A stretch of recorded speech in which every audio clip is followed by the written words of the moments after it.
Good morning, everybody. It's Wednesday, September 17, 2025.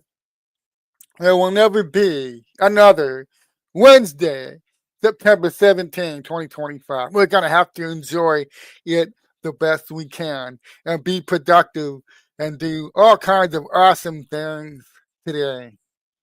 We get one shot. It's September 17, 2025.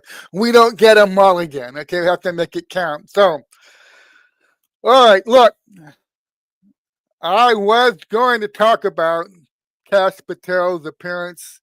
I was going to start with Kash Patel's appearance before the Congressional Committee yesterday and how leading up to that testimony, there was a renewed effort on the right,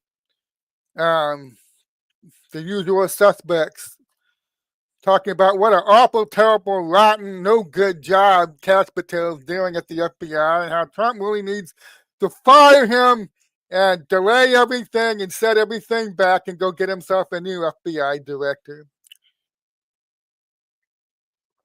He spent a couple of days trying to set that up. And of course, we all know how it went yesterday. I mean, I'm sure many of you watched Kash's testimony. He's fine. Okay, Trump is fine with him. Everything's going according to plan. Everything's fine. Oh, it can't be right. What are you talking about? He dined in a restaurant right after Tony Kirk got shot. Nah. You know, if you meet somebody that really hates your guts, they'll take whatever it is you do, they'll spin it into an attack. If you don't really follow, if you don't really know how business gets done in Washington, D.C., you think people only talk business in office conference rooms. You know, FBI headquarters, that got to be there. That's the only place you can do business with the FBI. You don't go to restaurants. But remember how? Okay, I'm actually going to have to get into this for a minute. Okay, before I talk about what the developing thing that just happened that I'm going to have to address for most of this broadcast. Okay, but yeah, let's go ahead and start with the Kash down thing. If you actually know how business gets done in Washington, D.C., it does not all take place on the halls of Congress. It does not all take place in conference rooms and office spaces, all right? People go to restaurants to do, surprise, yes, I know many of you are going to be shocked to learn this. People go to restaurants to do business, to sit down and talk about what they're going to do, what they're going to plan. And during Trump's first term, we got endless waves of fake news stories based on anonymous sources talking about how everybody under Trump was so upset that son of a bitch is golfing again. I told you the son of a bitch wouldn't take the job seriously. I told you that. Now, this just happened. What's the son of a bitch doing just a day later? He's on the freaking golf course. I told you he wouldn't take the job seriously. We got 4 years of that. Trump was even asked about this. Hey, you think you should stop golfing so much? Remember how that became an issue? They made that an issue with Bush. They started that shit with Bush. Going to the ranch. Shouldn't you stay in D.C. and do your job, sir? Okay? And then Obama got the golf a lot. And what they say about Obama, let the guy relax, okay? Now, I tell you what, the more I learn about Obama, gay, faggot, former U.S. Muslim Brotherhood president, the more I find out about him. I don't think he was really doing business on the golf course.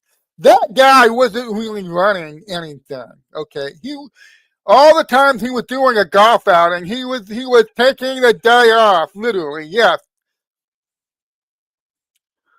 But we've known for years, Trump does business on the golf course. He brings people out there to talk about stuff, to get things done. And so if you understand how business is actually done in Washington, D.C., how much business gets done in restaurants, you would laugh your ass off at this Daily Mail Online story the other day, which all the people who spent weeks, well, they spent months now, but they come back around again every other week or so. Here's the latest reasons that we can show now, because no arrests have happened. No, nobody's being arrested. Nothing's happening. Nothing's happening, guys. Here's the latest reason Kash Patel needs to be fired. Okay, every other week these people come back around the bend.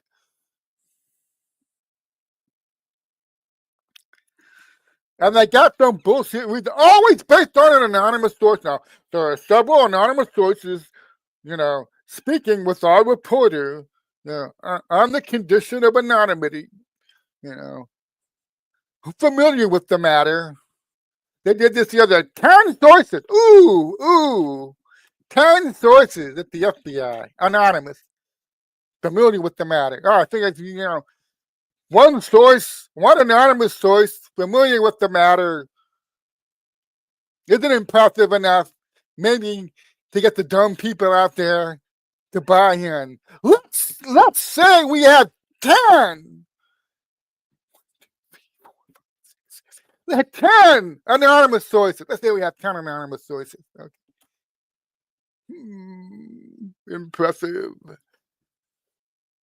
You ain't got just one anonymous coffee fetcher. His name doesn't even work at the FBI. He's just someone familiar with the matter. Who's that? Some FBI agent's girlfriend? We don't have one anonymous source familiar with the matter. We got 10, baby. Okay, you have to buy into this story. Okay.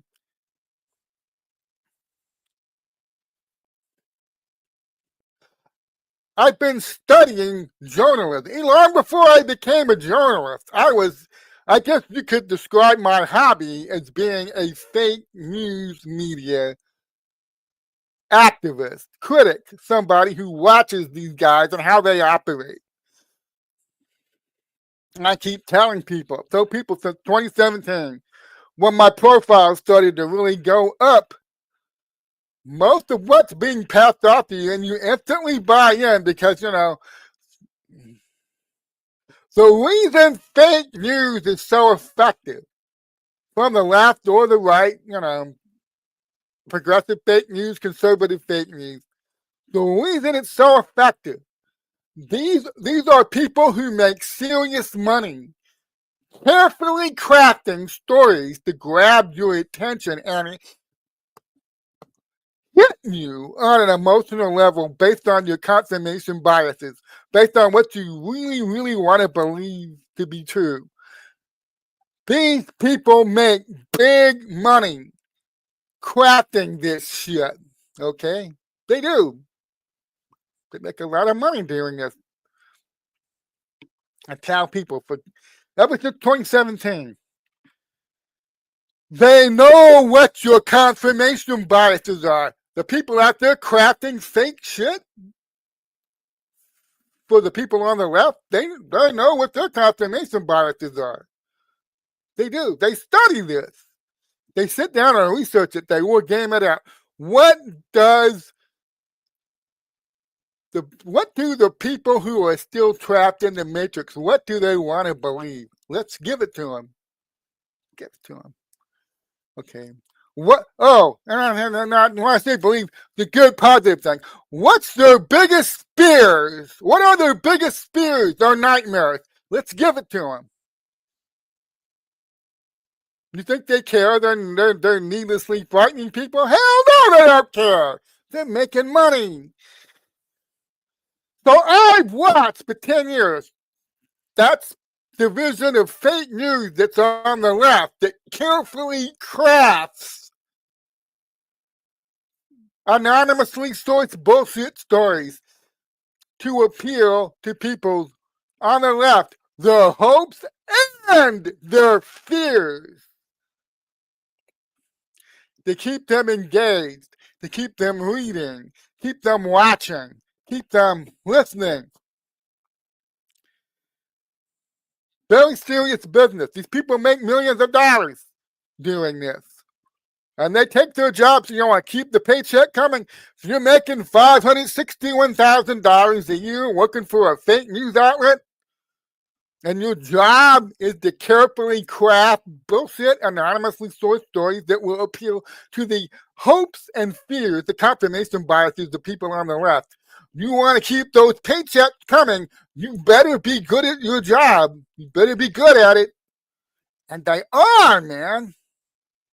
They are. But what I still see people out there, they better wake up to this. There are people on the right that do this shit. There are people in the right-wing media, the alternative media, the neocon Fox News media, and it doesn't stop there. Now they've come into the alternative media, okay? A lot of us came out of fake news. We stopped following it. We created, conservative news. Okay, so that got infiltrated and taken over too. So we created alternative news. That's been infiltrated. Some outlets have been taken over. Now, these people never stop. They have a lot of money. They walk around, they're offered contracts. Big money under the table to certain. And now we've added social media influencers on the right now. MAGA.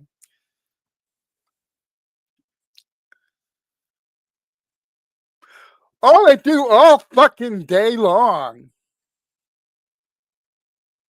They're not getting the big money the people in the fake news are, because this is too new, all right? But all they do all day long, for maybe 5 figures, $50,000 a year, $89,000 a year, whatever it is. They study the audience, America First MAGA audience. What are your confirmation biases? What are your biggest hopes? And what are your greatest fears? And they carefully craft their stories and their posts centered on that. In other words, they're making shit up for you. They're making shit up for you. And I watch this unfold every damn day. And I think people tell me, I don't watch fake news anymore. I don't watch CBS. I don't watch PBS, NBC, ABC, MSNBC, CNN. I don't read the New York Times. I don't read Time Magazine. Fake news does not influence me. And then that person takes the latest anonymously sourced story from Fox News and runs to me with it. Oh my God, look at this.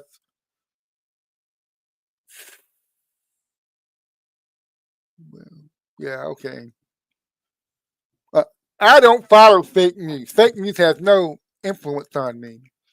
And then their favorite social media influencer, a person with 1 million followers, posting an anonymously sourced bullshit, and I can see they get about 6 or 7 basic facts wrong in that post.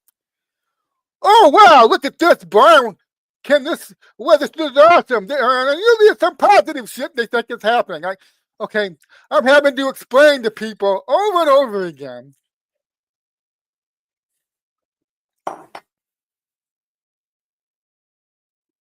That group of brothers that keeps filing the same stupid lawsuit of the SCOTUS and acting like they've jumped over some massive hurdle by getting SCOTUS to take their filing. I can't remember the name right now. It starts with a B, I think.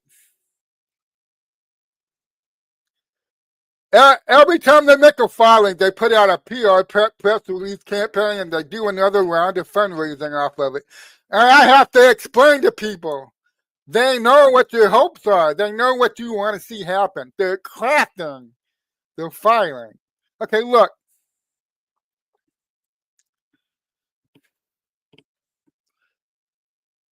You could create a filing that said, let me see, is Rumble working? Yes, okay, good. I should have checked that. Okay.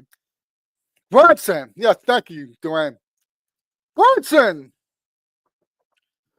listen, these people count on you not knowing how things actually work. They count on that. So listen to me very carefully.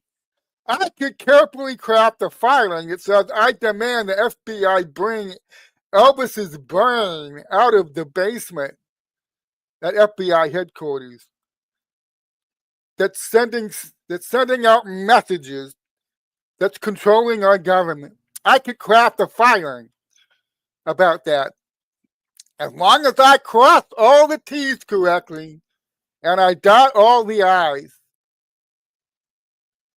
as I submit that filing to the SCOTUS docket, guess what? I pay the fee, I follow the process correctly. They'll take the damn filing. They take thousands. They take thousands of them. Of course, about 97% of the filings don't get or are rejected. They're not picked up. They only take about 3% for consideration, and then they actually will do deliberation on about 0.5% of them. But the Brunsons have this good thing going. They've had it going for a while. Lloyd Brunson and his brothers. They got a really good thing going. Because nobody knows how this shit actually works. So every time they make up a filing, the Supreme Court has to order 2/3 of Congress, all these Congress people that didn't, that were put into office by election fraud. They must vacate their offices. The Supreme Court must order them to do that. As if the Supreme Court had the authority to do that. They can't even conceivably make a ruling to do that. So every time they make one of these filings and they cross all the T's correctly, they dot all the I's, they pay the fee, they do a press release. We just overcame that massive hurdle. The Supreme Court is going to hear our case. Yay! Please donate here.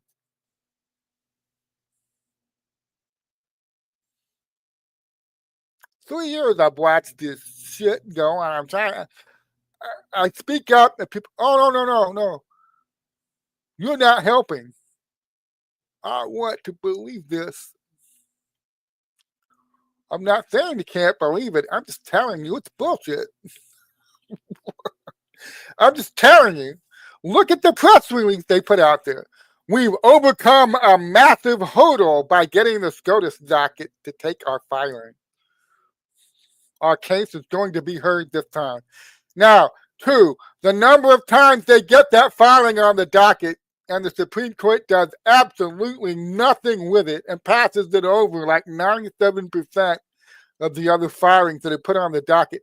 I will admit it gets a little harder for them to do this.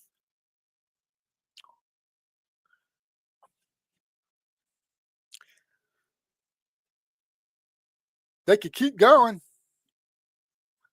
Now, eventually, there is something SCOTUS can do and probably will do.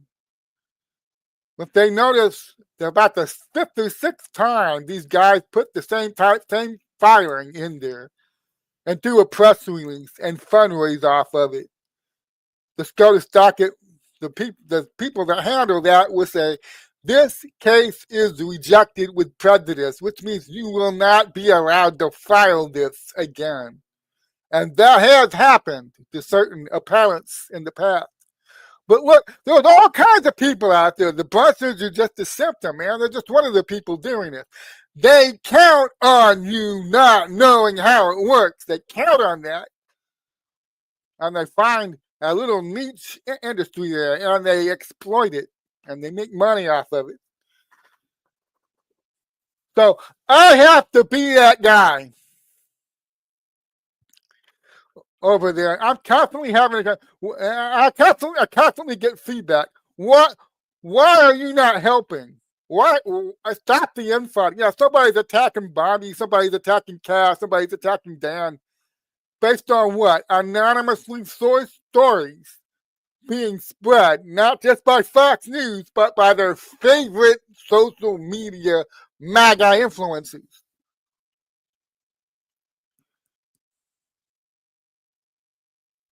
And I ended up having to be that guy, you know. But this shit works. These people make money off of it. They build a brand off of it because it works. They they carefully study you to learn what your greatest hopes and fears are. What do you desire to see? What are you most afraid to see? Well, okay, that's how I'm going to get my engagement then. I'm going to make shit up and attribute it to anonymous sources. I'm going to keep you watching. There are people that make 6 figures a year at Fox News that do this all fucking day long. Here's a story about your greatest hopes based on anonymous sources. Here's a story about your greatest fears, also based on anonymous sources. Fucking sucker.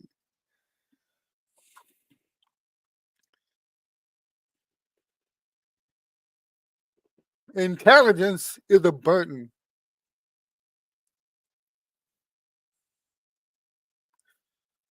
Because you see what's being done to people and you want to help, but you understand people have a certain nature.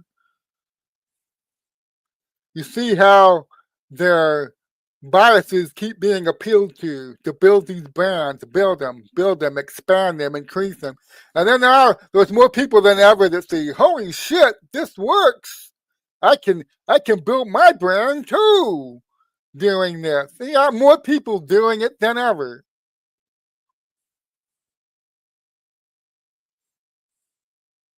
I made a decision in 2017 after I woke up and realized I became a Trump fan, and I started really paying attention to Trump-centered media. Now, what had I been doing for 30 years before that? Since the late 80s, studying the fake news media. I knew all the fake news media tricks. I know how to use anonymous sources to provoke your greatest fears and to build your greatest hopes. It's all based on fakery. I knew that. I come over here and start paying attention to Trump-centered media. What do I discover? I discovered the same shit the fake news is doing, the Trump-centered media is also doing.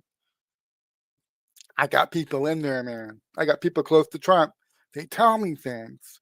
Now, of course, as you well know, none of these people can go on the record. They only speak to me in private now, and I can only tell you what they're saying on deep background. Okay, and I'll tell you this: I don't brag about it, but I know a lot of people that are, you would recognize that if I told you every prominent person on my followers list, you'd be amazed. Okay, and some of these people do talk to me, but I don't use them as sources for shit. Because what did I decide in 2017 after watching what was going on? I do not use anonymous sources. I don't use them. I'm not even dipping a toe in that fucking practice. I'm not dipping a toe in it. Now, if somebody's willing to go on the record, that's different. They tell me something in private it stays. I'm not going to say, on deep background, I had this person close to Trump tell me this. That's a slippery slope. I do not play that game. You can end up in all kinds of trouble playing that game.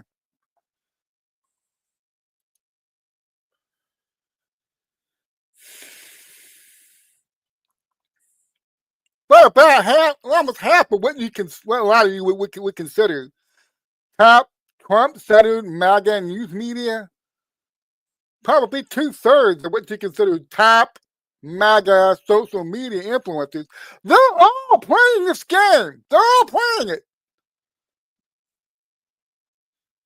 And it leads to massive problems. A lot of the problems we're dealing with right now, with people expecting Kash, saying Kash is doing a fucking horrible job.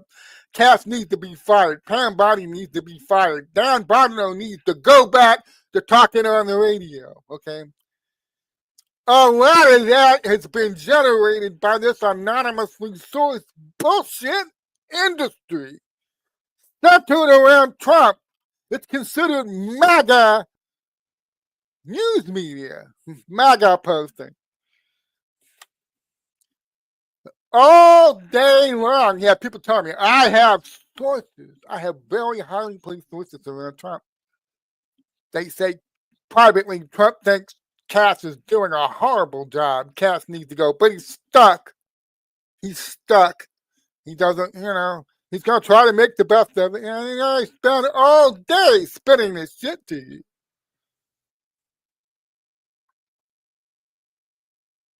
Okay, I will say one thing, and the most general deep background off the record.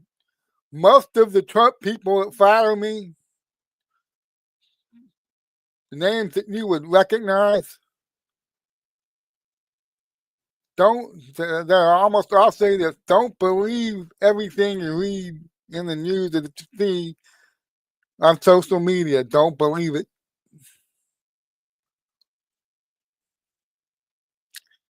It's gotten to the point that Trump has to, shoot. If this guy or that guy's bad and they're making shit up and they're saying that they have sources they don't really have, why does Trump still go on this show? Why does Trump still pal around with them? Media is media. They help to get your message out. Trump's got a message. He wants to get it out. He wants many people to see that message as possible. General Flynn is the same way. General Flynn goes on freaking InfoWars and sits there with that grinning prick, Alex Jones. Does that mean Flynn agrees with all the shit Alex Jones says? Well, no. Does it mean he endorses every anonymously sourced far out theory that Jones throws out there? No. He wants the audience. He wants the access. But we have a real problem in MAGA right now. I'm hoping, because as the base gets bigger and bigger and bigger, I know that Anons and a lot of digital soldiers that have been in this space for a long time now, okay, they're trained in fifth generation information warfare. They know not to trust anonymously sourced shit, no matter who's trying to hand it to them. I don't care how many millions of followers you have. That's an anonymously sourced story. I'm not taking it. When they go on the record, I'll look at it. Okay.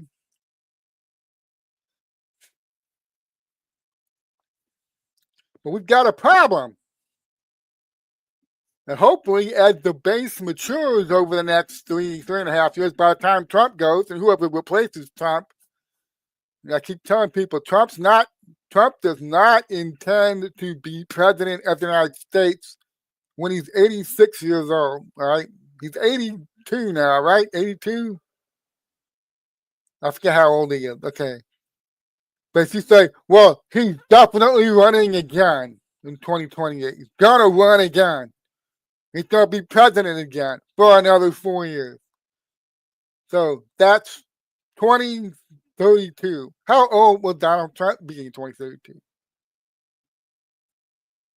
I think he would be 86. Don't quote me on that. I'm going off the top of my head. But I seriously do not think Trump plans to be president until he's 86. Sorry.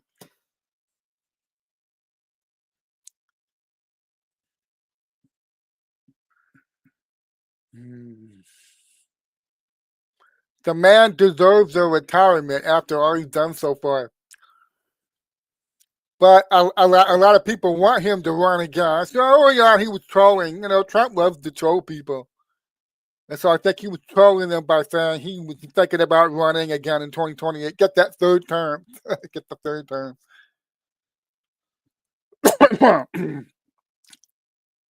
I don't think he will then.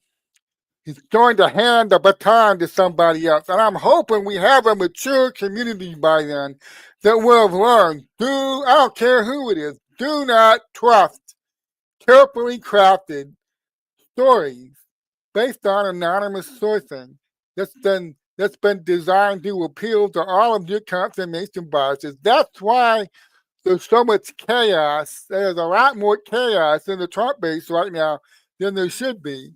Because people go, well, these people, if they were not honest, if these people were not honest, they would not reach the point where they have this massive following. I mean, this seems to be what people infer, right? If you're not an honest person, if you were a bullshit artist, if you were making shit up, there's no way you'd become popular and that you would build your brand to where you have millions of Trump followers. Okay, bum.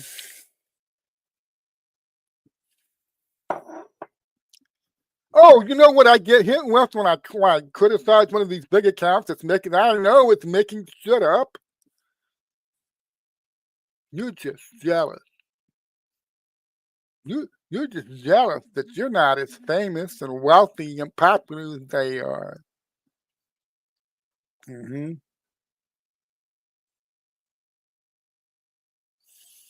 Jealousy. That's the only reason you have a problem with this guy, who literally every other day on his war room rolls out another story based on what he's hearing from deep inside the Trump camp about this or that person that's now out of favor, this or that person that's stopping his agenda, that's hiding stuff from him, how clueless and what a dumbass Trump is, that nobody would tell him these things. But this media personality is hearing this, and she's going to share this with the base. Yep, Trump being suckered again. Poor old Donald Trump can't,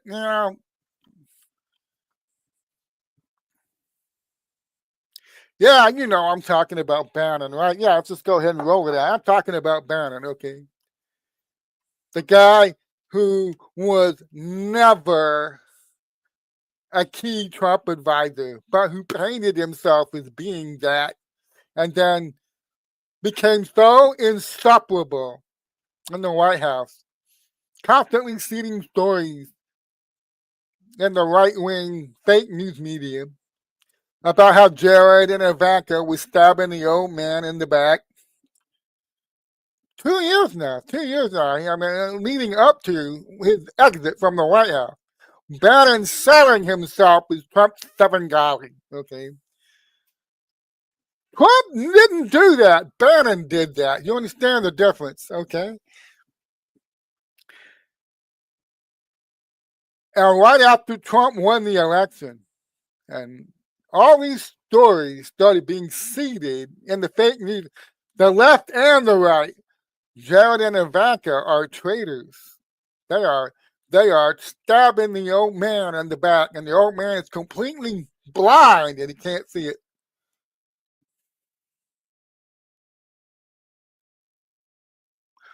Trump told Bannon to stop that shit, and he didn't.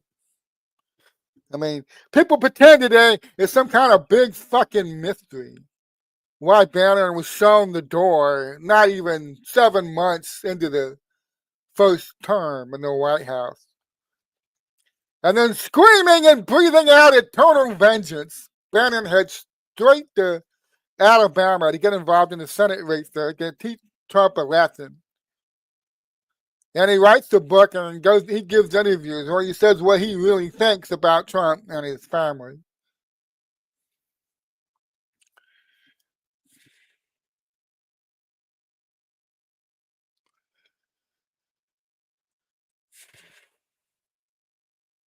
And he's back now. Okay.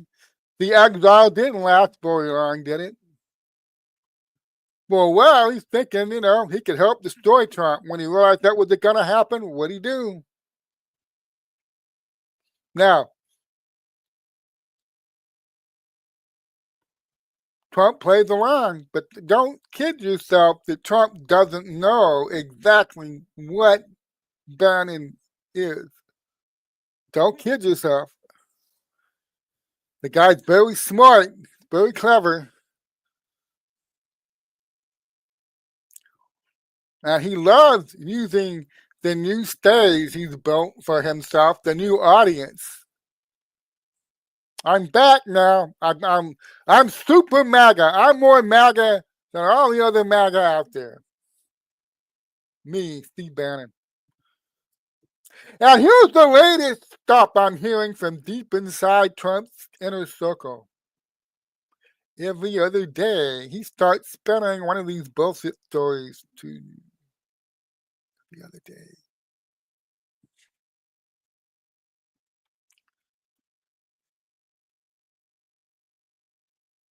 And around the chaos we have going on in the Trump base right now.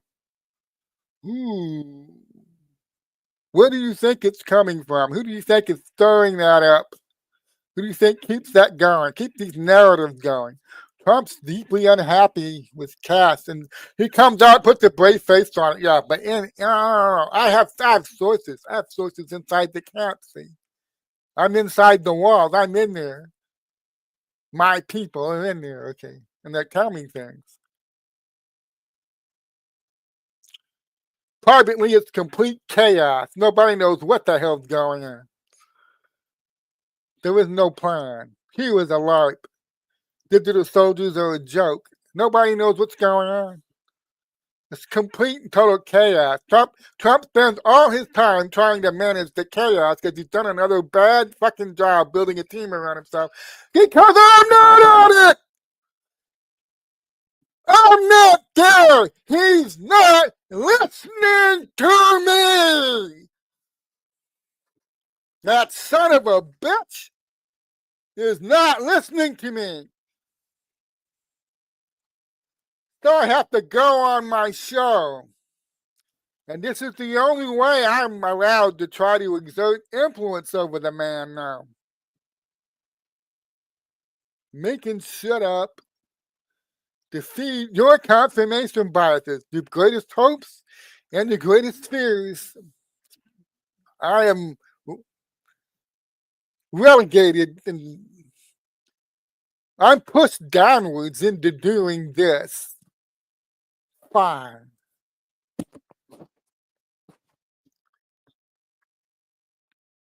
There are a lot of people that think that they're the key advisor Trump needs to bring on. They'd help him fix shit really quick. You know the names of most of these people. Laura Loomer, Emerald Robinson, you know who they are.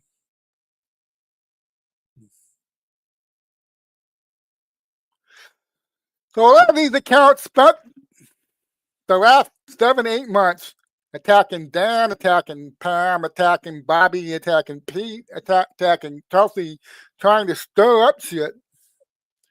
They're hearing things from inside the Trump camp.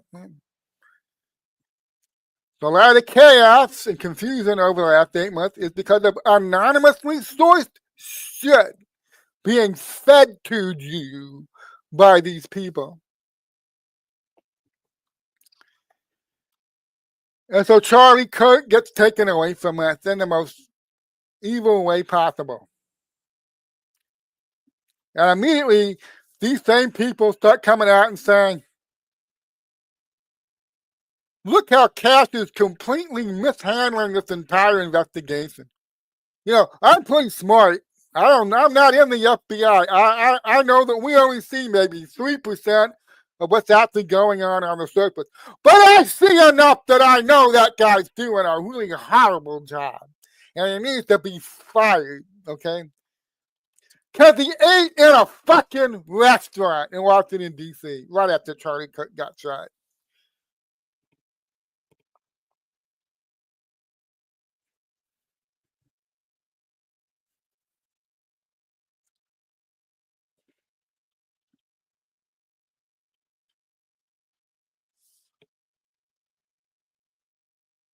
That didn't get them anywhere. So, I mean, especially after Cass came out and had that appearance he had in front of Congress yesterday morning.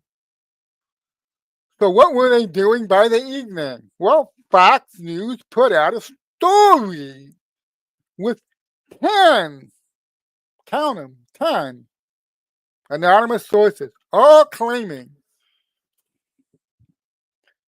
Dan Bonadio will be leaving the FBI in 2 weeks. He's being replaced by Andrew Bailey. Mm-hmm.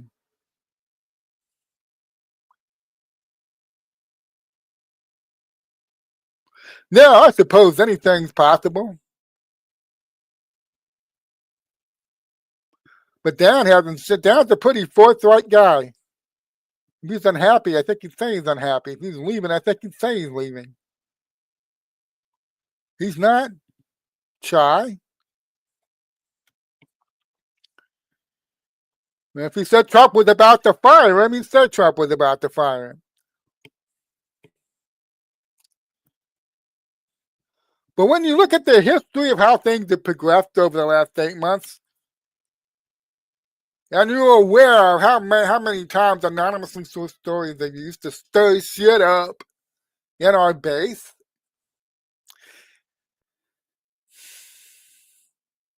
being as intelligent as I am and able to understand what my own confirmation biases are, that's just like I took my own eyeballs out and looked at them. I'm aware of what my own confirmation biases are. I studied the last 8 months and said right after Kash gets done handing these people their ass, Fox News comes out with an anonymously sourced story. 10 anonymous officials familiar with the matter to go right back to the same narrative they were pimping a month ago. Dan Bonadio was on his way out at the FBI. And you watch all the usual suspects who leaped to grab that narrative, anonymously sourced the last time they used it too. They leaped to grab that narrative with both hands. They're doing it again.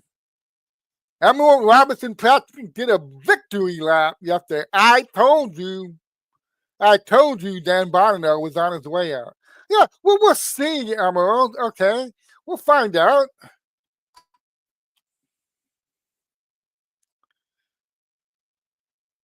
I don't think it's a good idea to do victory laps based on anonymously sourced stories. Now, what am I going to do if in 2 weeks Dan Bonadio says, you know what, I tried this job and I just don't think it's for me and I'm going to be leaving? Okay.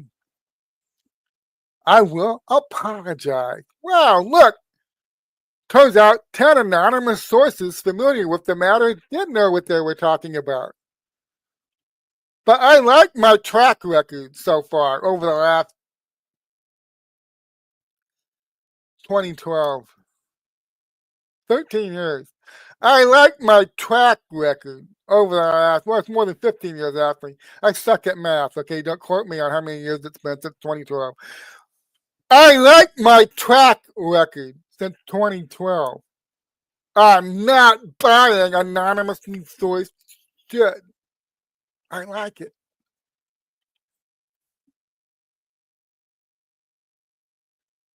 If I had to narrow it down, just off the top of my head, it's probably over 200 to 5 so far. 205 times a claim was advanced that this was about to happen, that this had already happened, and it would be revealed soon based on anonymous sources. And I said, bullshit. My record is something like 205. 200, it was bullshit. 5, oh wow, the anonymous sources actually didn't know what they were talking about. And these are the ones I call bullshit on.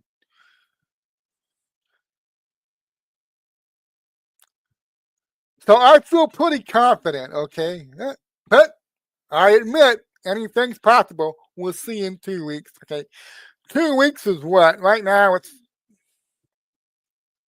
Well, the story appeared last night, Tuesday. So that was the 16th.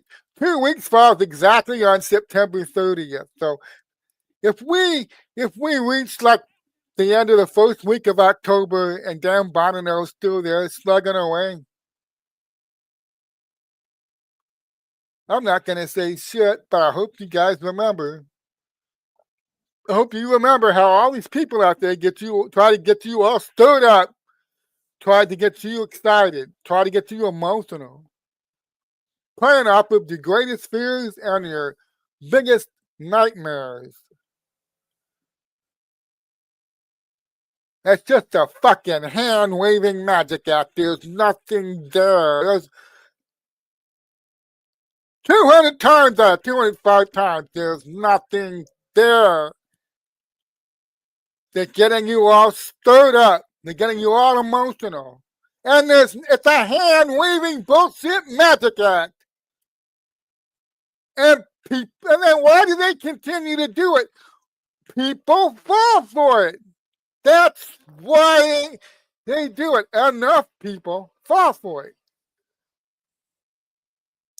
They know people are frustrated. They know people think things should be moving faster. They know that Comey should already be in prison. They play off that frustration. They appeal to it based on anonymously sourced shit. So, I don't think Dan Bonano's going anywhere. I think Andrew Bailey is being brought in there. But go look at what Andrew Bailey was involved in, okay, for the last couple of years while he's been the Schmidt left. Before him, it was Schmidt, the guy that's now the senator from Missouri. Go look at what Eric Schmidt and Andrew Bailey were involved in for the last couple of years.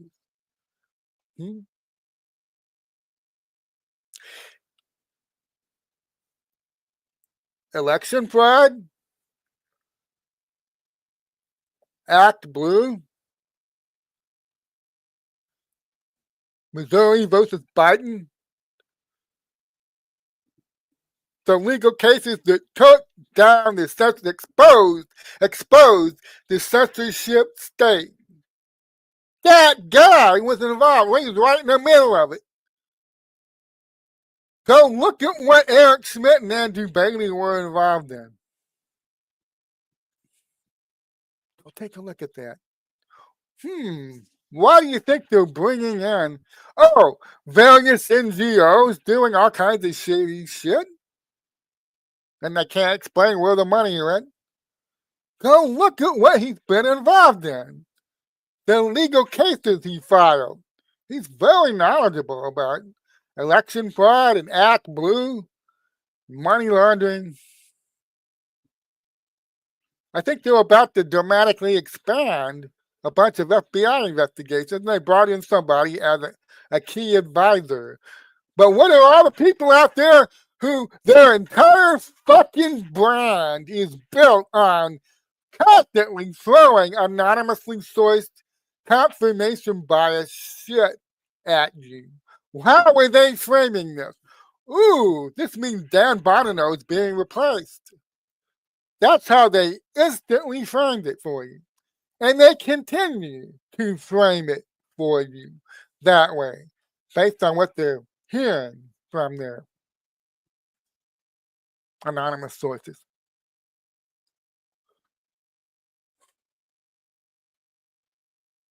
So, let's move on to the thing that just happened right before I went live. I said, oh God, I'm going to have to deal with this on okay. Oh, I thought I had my screen sharing set up. Okay, give me a second. I did not have it set up right. I had not have it set up yet.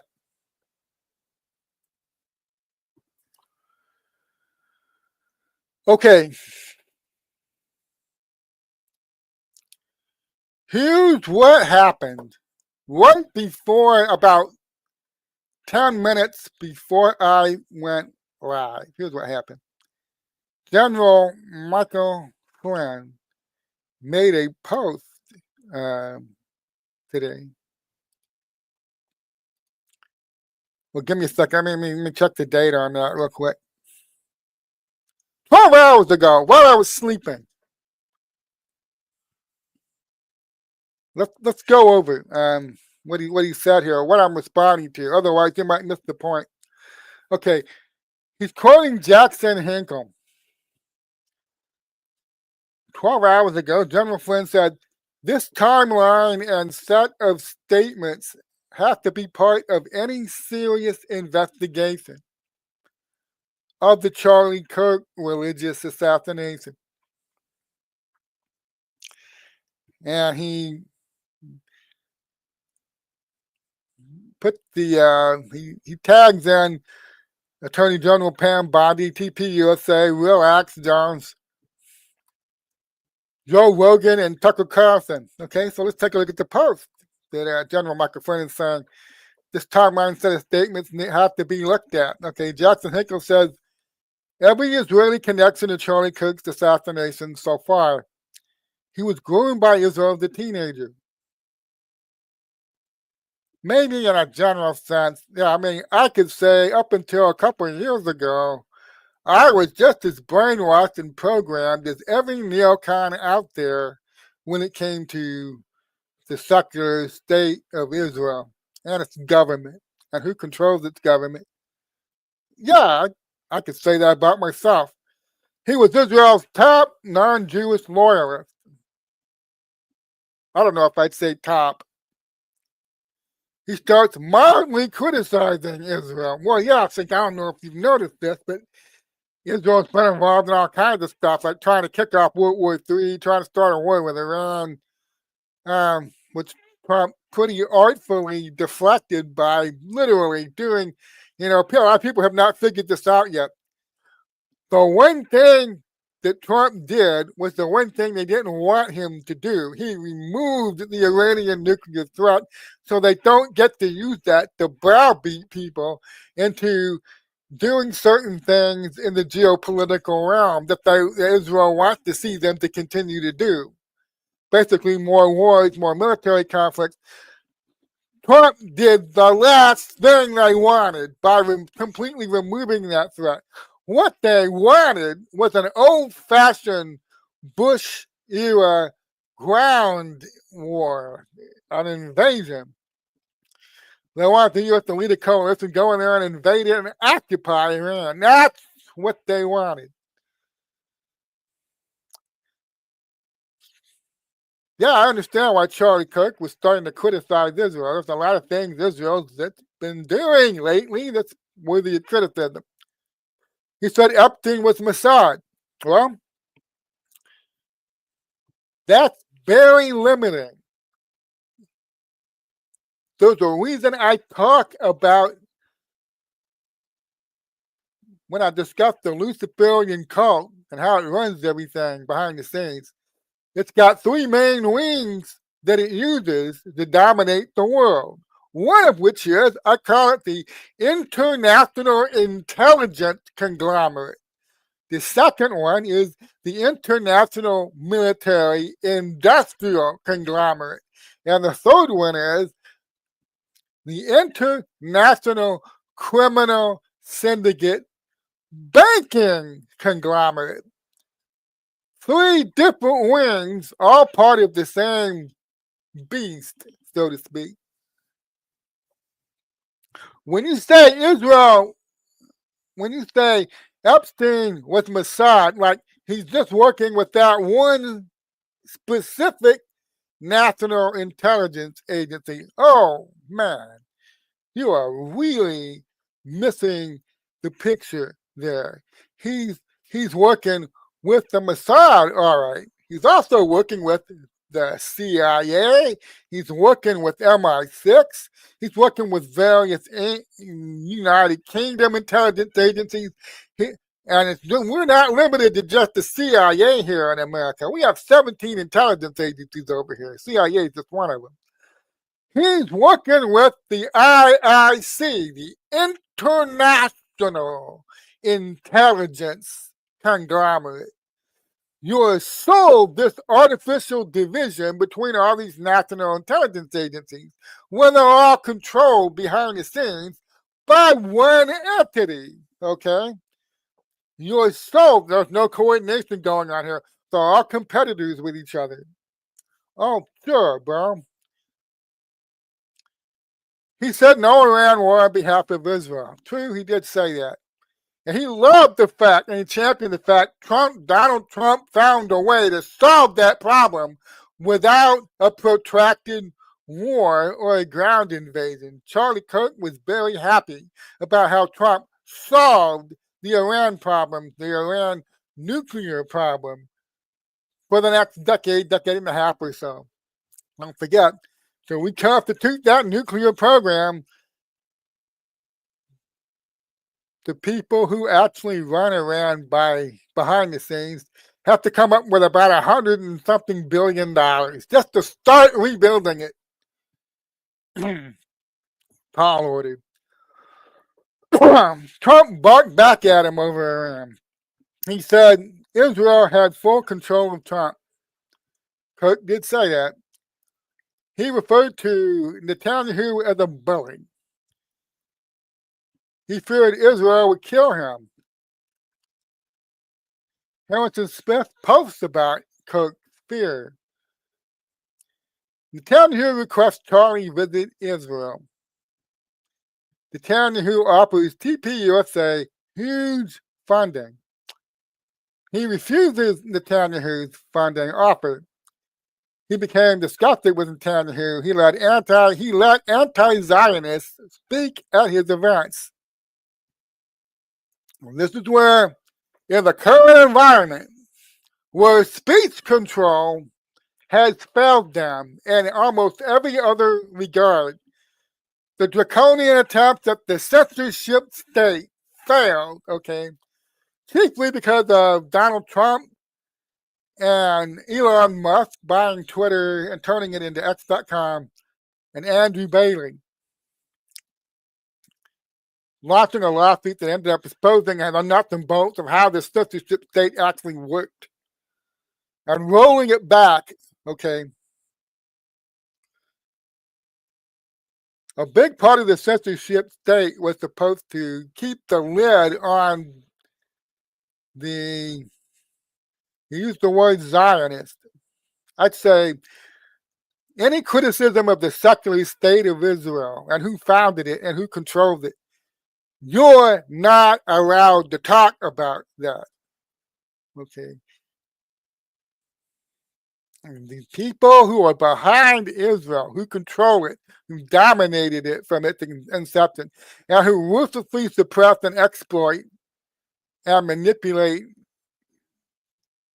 the people of Israel. They put a lot of time and effort and money and resources into that speech control, what you are not allowed to talk about. It is very key. It is important to them. And while he's leading a massive shift in young people's political leanings, by the way, not just political leanings, while he's leading a vast spiritual awakening of Christians inside the United States, Charlie Kirk starts letting critics of Israel speak at his events. And I guarantee you, certain people found that extremely alarming. So Zionist media starts attacking him. Zionist donors threaten to cut funding to TPUSA. Zionist donors demand Kirk ban Tucker Carlson. Donors cut him off and began launching attacks in the media. You know, went through this thing where everybody says Charlie Kirk is owned by the Zionists. Charlie Kirk is owned by Israel.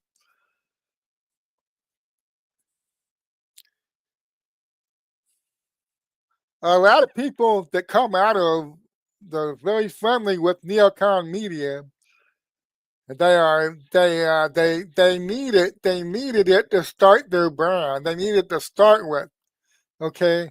And then you try to break away from it. You try to break away from the neocon thing. It can be extremely difficult to do that.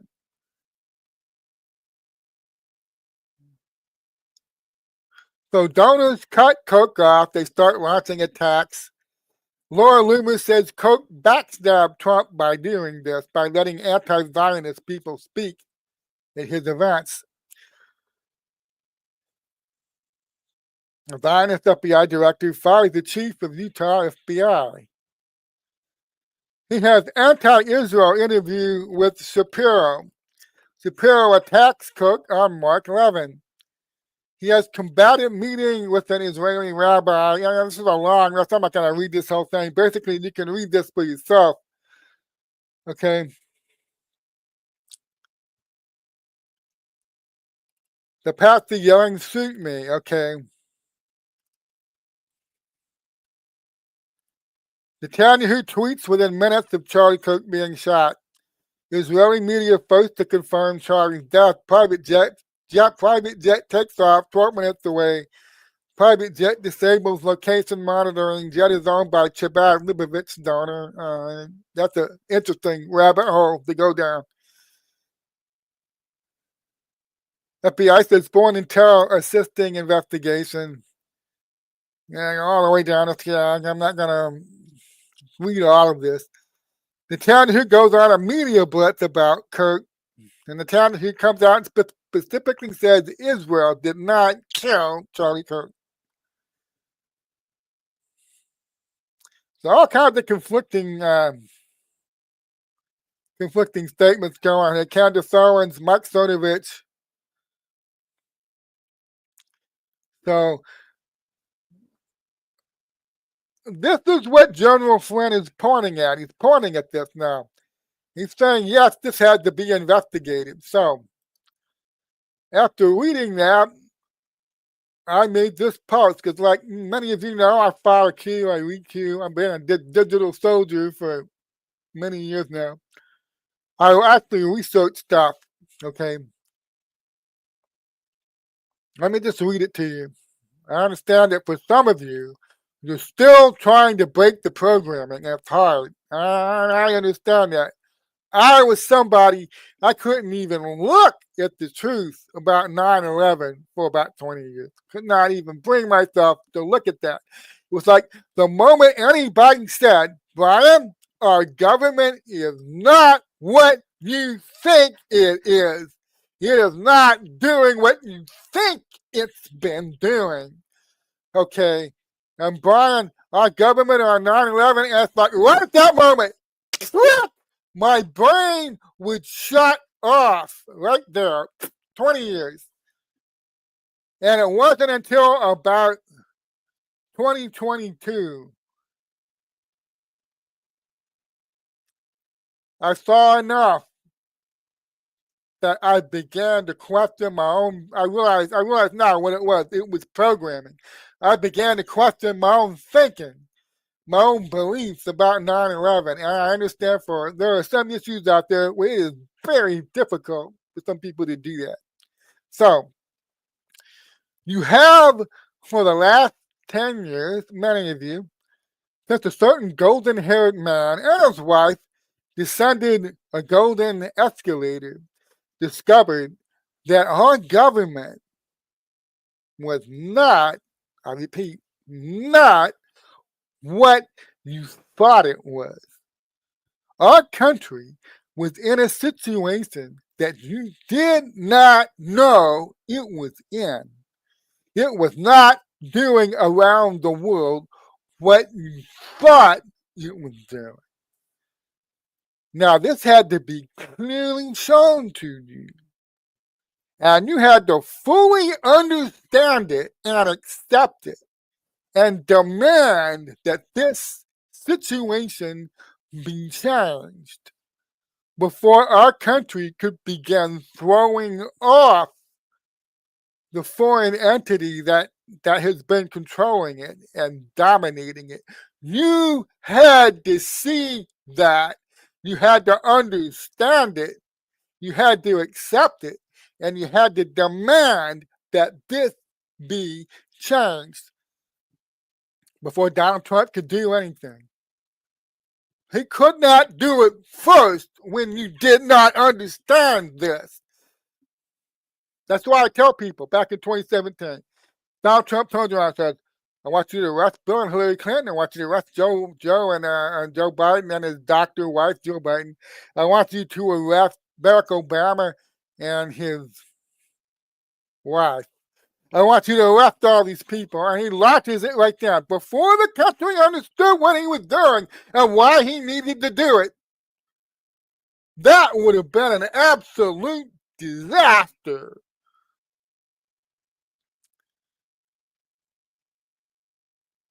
You had to assent to the proposition that we were not a free and independent and sovereign nation, and that you would give Donald J. Trump and his team the authority to make the radical, even revolutionary changes that would be needed in order for America to once again become a free and independent and sovereign nation. And you did that.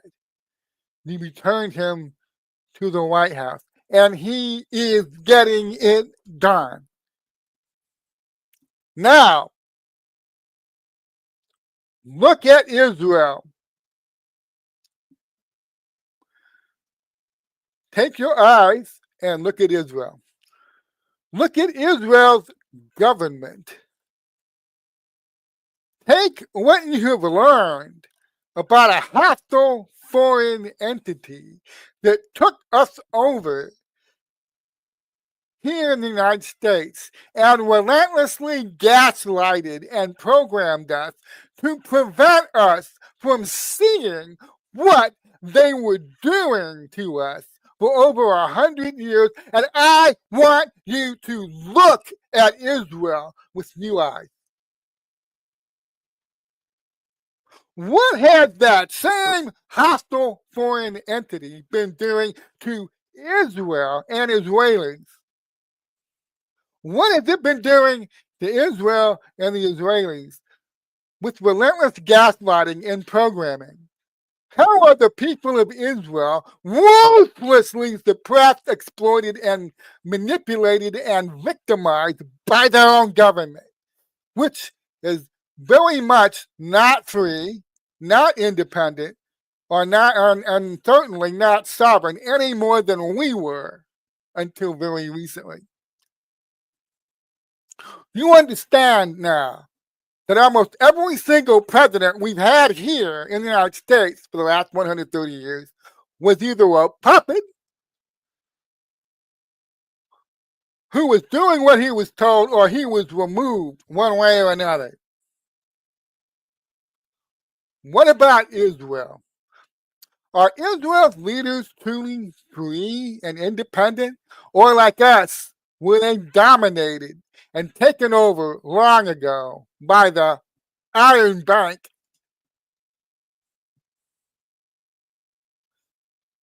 What hostile transnational foreign entity works tirelessly to keep endless conflict going around the world as it makes massive bank off of all the different sides? Some of you may still struggle with this.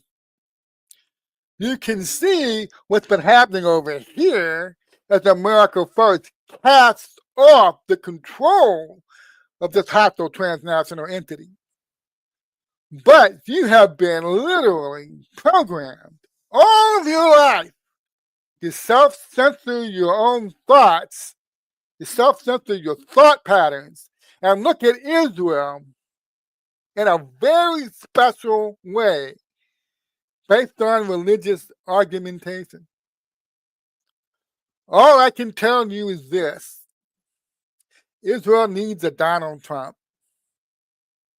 And very soon, just like most of the rest of the Western world, that this biotransnational entity has come to infiltrate and dominate via debt and endless profitable conflicts.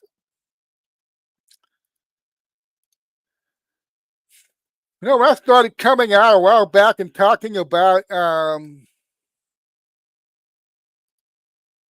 let me stop that. Okay. When I started coming out and talking about this, wow, Brian, you've become anti-Semitic. Listen, for the past couple of years, I've been saying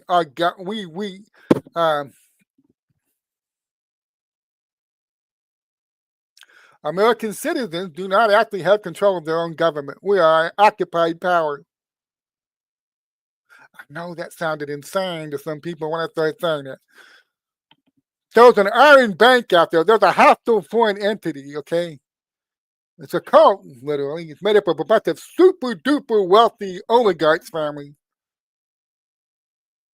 Well, they've only been publicly declaring a small percentage of what they actually own. Most of their assets are off the books. So you see some rich oligarchs like that Neville Royce Stingham or whatever his name is, who was just called out the other day. One of those very stupid rich people started telling us about back in 2020 during the summer rioting. The guy that was funding a lot of that. Okay. There's a lot of people out there that are controlling shit in America behind the scenes. We did not have control of our government. Go back and look. Trump did not put his hand on the Bible during his inauguration. His wife's standing right there with the Bible. Trump didn't put his hand on it. And later that night, right after he does the sword thing, the sword dance, but they're going to cut the cake. J.D. Vance and Melania, J.D. Vance and his lovely wife and Melania are there. Melania in that stunning black and white dress. He does the sword dance. Then he makes a speech. He says, from now on, the United States of America will be a free, independent, and sovereign nation. Immediately causing a lot of people out there, to have a big moment of cognitive dissonance. Hey, Jack, what you talking about? This is the United States of America. We have 400 million guns in this country. What the hell are you talking about? What? What do you mean we're not free? What do you mean we're not independent? Wait, who conquered us? Who's been in control of us? What the hell are you even talking about? We got 400 million guns in this country, Jack.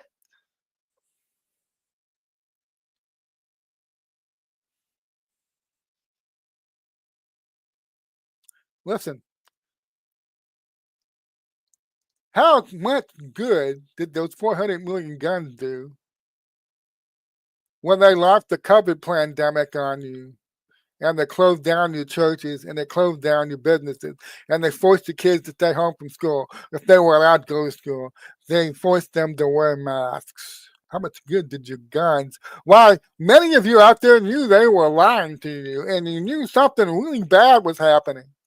How much good did the 400 million guns do? See, my good friend Thomas Wichter used to try to shake people out of this apathy. Well, we have guns here. We'll never be conquered by anybody. Oh, okay, hold on to that thought. What if, let's go with me here. What if the people who conquered our country did it over 130 years ago? Well, if they're 102 years ago, actually. Okay, hold on. Let me be accurate here. They spent about 50 years carefully positioning themselves to take over our country surreptitiously, secretly.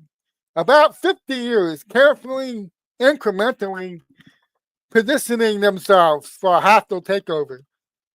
And it wasn't done openly. And they pulled the trigger in 1913, 102 years ago. Oh, 112 years ago, excuse me. I suck at math. I told you that many times.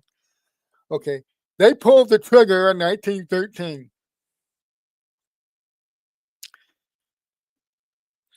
They've been brainwashing you. They've been oppressing you. They've been exploiting you. They've been literally poisoning you. They've been attacking the family. They've been attacking the genders. It just got more and more pronounced and more obvious about what they were doing.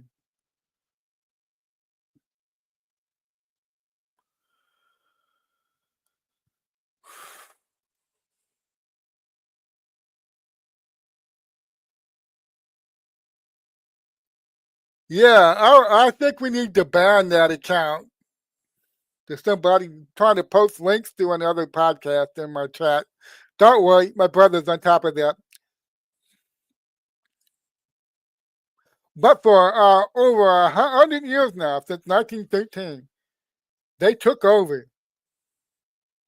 Well, let me put it this way. They've been hollowing out our government up to 1913. Hollowing it out. 1913 was the year our constitutional government, what was left of it, actually collapsed and they assumed control. 1913 was the year that happened. The Federal Reserve, the income taxes, all that shit. That's when they pulled the trigger. Okay? And by the time you get into the 1980s, 1990s, they had the people in this country so programmed. They could literally let you have all the guns you wanted, and it didn't matter.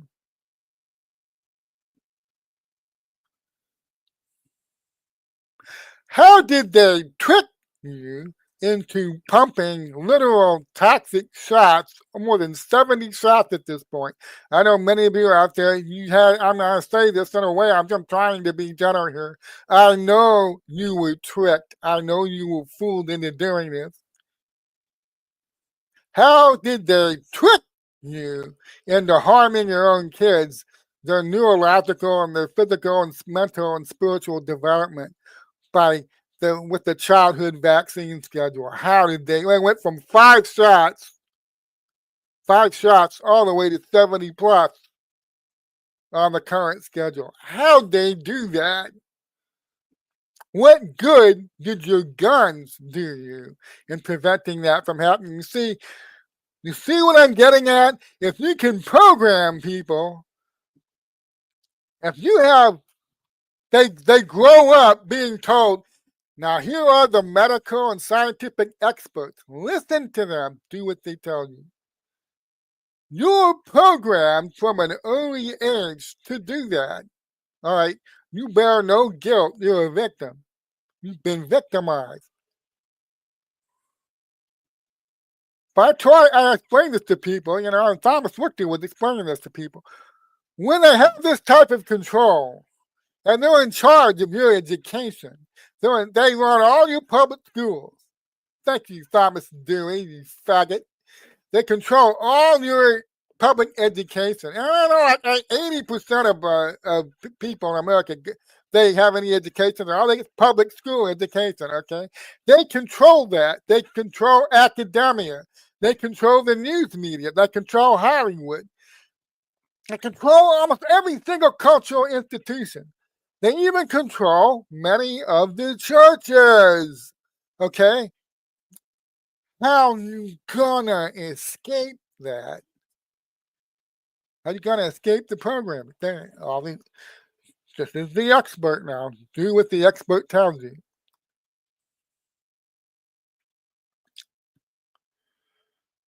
You grew up in this.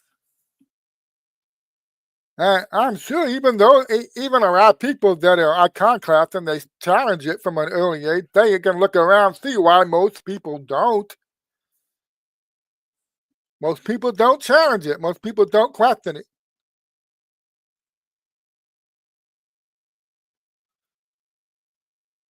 So more Americans than ever are waking up to realize, yes, we were not a free and independent sovereign country. Oh, but Israel, yeah, God blesses Israel. Israel, God bless you. You want to be blessed, well, you better give Israel whatever it wants. You better be Israel's best friend. So basically, what's been happening forever, Israel didn't exist in 1913, where they completed their takeover of us, all right? Israel didn't exist until the late 1940s, okay? But ever since this same entity went out of its way to create a new Israeli state, there's a shell game that's been going on. They control us and they program us. Now, because the Bible says so, you have to give Israel whatever it asks of you. You want to be blessed, right? You want God to bless you. You better give Israel whatever it asks for.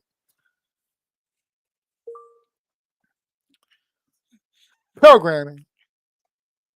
So the same hostile entity that controls us is the same hostile entity that controls Israel. And the United Kingdom and France and Germany. Yes, Italy. Yes, okay, all of them. But mainly I'm just talking about Israel and the United States right here, okay? In isolation. We develop a special relationship with Israel because the same people that control us control them. And you're not supposed to notice this.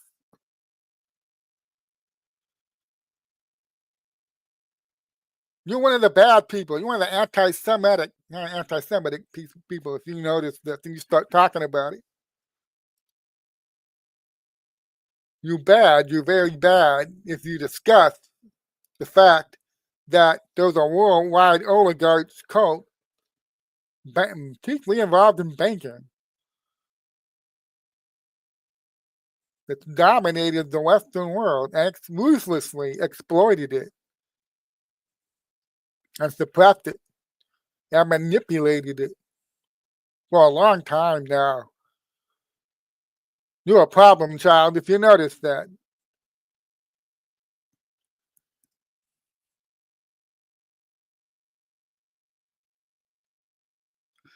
One reason they fought so hard to keep that speech control over here.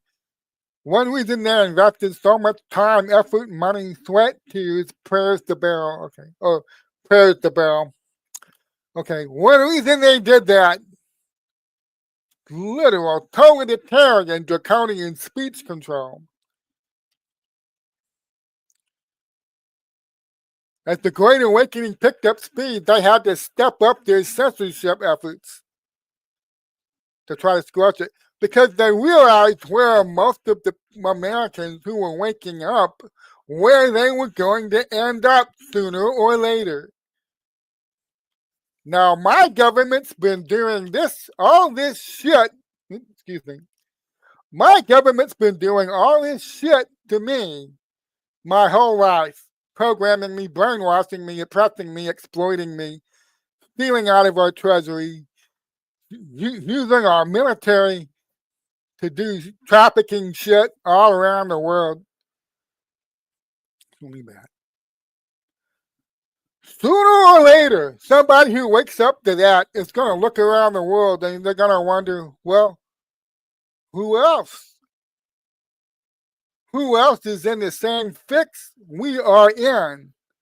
You know, Trump is getting us out of this fix. He's starting to take back control from them and giving it back to the American people.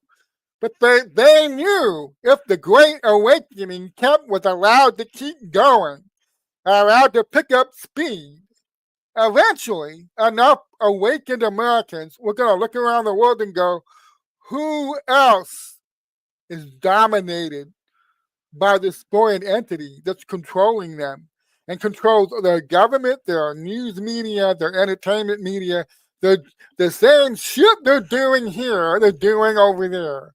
Who else? Well, the United Kingdom, France. I mean, do you really think Macron won those last couple of elections? Canada? I'm not sure as shit Trudeau did not win the last couple of elections. And then what they do? They just very transparently threw him out of office and took one of their central bankers and sent him straight from London to be the new Canadian premier. Talk about making it obvious. Canada, Germany, Italy, You can go right now. Of course, and eventually, and this is what they were most desperate to stop. Eventually, you were going to arrive at Israel.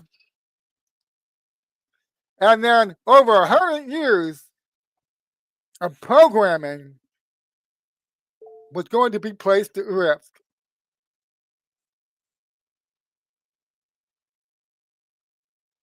They had to stop this from happening. And that's one of the key reasons they built a censorship state. Now, Trump messed up their timeline by somehow, by some miracle, winning that 2016 election. And they were forced to literally speed everything up. And they were forced to roll out some things that they didn't want to roll out. They were forced to go early and make it obvious what they were doing. Trump applied pressure that they never had to deal with before.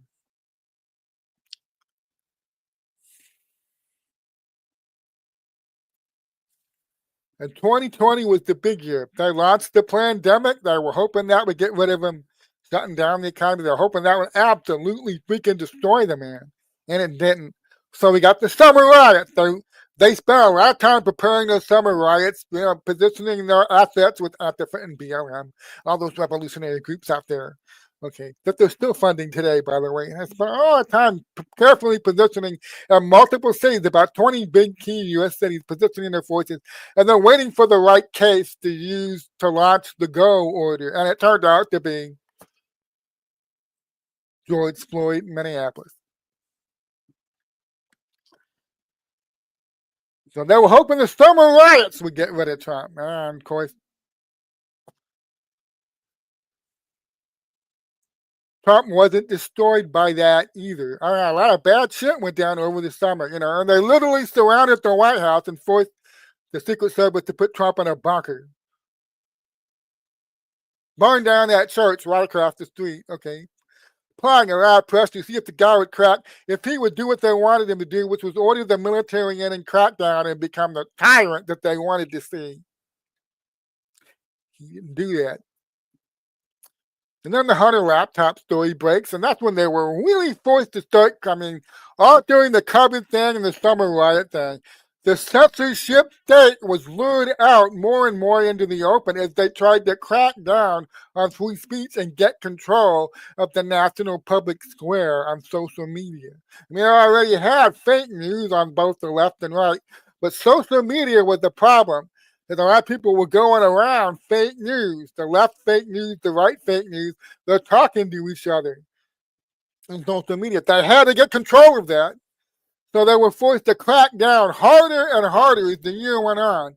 Expanded from banning and suspending people over talking about where the virus came from, masking, the lockdowns, all the lies they told about get the vaccine, you won't transmit the virus. All the lies they told, okay, you were not allowed to talk about that. Remember, they had neutral fact checkers leaping to fact check your ass. Okay, they rolled that out in January. Right? And while the censorship on that's going on, then you have the George Floyd summer riots, and they cracked down on that too. You weren't allowed to talk about that accurately either. They were going to guard the public square from disinformation and lies. And so they censored Americans heavily on that. The censorship kept growing throughout the year. Then the Hunter Biden laptop story breaks in October. They were really, maybe they're only like halfway out in the open at that point. They had to come right out of the, I liken it to the old Hunter story about flushing the lion out of the tall grass right out into the open where you can see it. They literally had to come out of the tall grass. They were like halfway exposed. They had to come all the way out to stop the Hunter Biden laptop story right before the election. pointing right to how corrupt, how unbelievably freaking corrupt the Joe Biden crime family is. They had to stop that. Otherwise, the election they were preparing to steal, it wouldn't look, they needed it to look good, okay? With the 20 million fake mail-in ballots. They're getting ready to steal an election. Oh, we can't have anybody talking about the Hunter Biden laptop. So they were all, in my opinion, they were already all the way out in the open with their censorship state by that point. And then, so their worst nightmare became a reality. All the careful allocation of resources, all the shifting of personnel since 2017 now. Hundreds of billions of dollars in dark money. Hundreds of personnel shifted around the country. So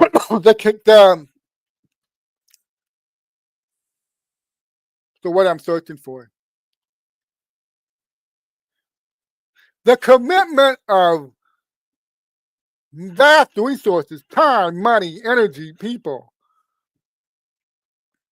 to rig that election so Joe Biden would win it on election night like he was supposed to. Leave Trump in the dust. That's what they were planning. They put a lot of time, money, efforts, resources, sweat, tears, prayers to bear, and Joe Biden an easy, obvious win over that deeply unpopular Donald Trump on election night 2020. That was their plan. Now, I tell people this because I studied this. I dove into how our elections are rigged and fixed and how they went about rigging and fixing that 2020 election. And all of our elections for years, but they really brought everything to a head. Every single sneaky, dirty technique that they used, they really pumped it up to 11-11 for 2020. They had to ensure that outcome that they wanted.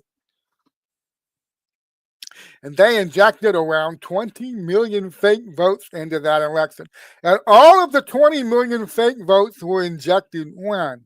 Well, they were injected before election night. Do you understand what I'm telling you? Do you grasp it?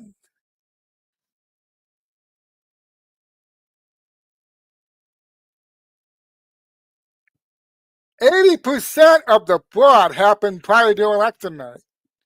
They injected 20 million fake votes, mostly via mail-in remote voting, prior to election day.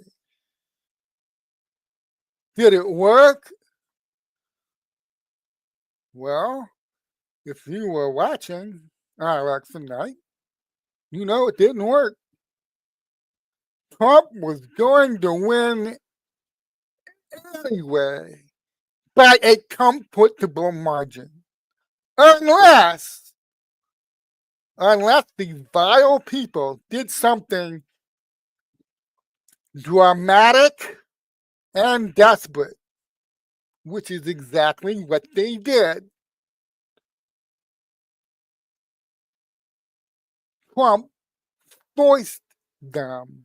After 4 years of careful planning, strategizing, hundreds of billions of dollars in fake money, creating over 20 million fake mail-in votes, Trump forced them to do something dramatic and desperate while the entire fucking country was watching them. How come nobody ever framed the 2020 election for you this way? I have no idea. Trump had beaten them. He had won. Unless they were forced to go to that plan B they really didn't want to have to do. But yes, they had a plan B. Now, it was awkward. It was a very awkward plan B because it meant revealing coordination that they were really going to have trouble explaining. They were forced on election night because Trump was cruising to a comfortable win anyway. They were forced to simultaneously stop the vote counting in 5 of those battlegrounds and dispatch the vans and trucks stacked to the ceiling with pre-printed ballots so they could dump them and begin counting them in the middle of the night at these key battleground states. And that's what he forced them to do. You understand that? They did not plan on having to do that. Okay, yes, if it became necessary, they had planned to do that. But they didn't think they'd have to. That's what I'm trying to explain to you. They didn't think they'd have to do that. They were really hoping they didn't have to do that. But they did. So they stopped the vote counting simultaneously now. They revealed coordination in the 5 battleground states, and they dispatched the boxes of ballots. And they spent 2.5 days from late Tuesday night all the way to about the late afternoon of Friday, furiously stealing that election the old-fashioned way. Good old true blue ballot dumping, okay? That's how they were forced to steal it.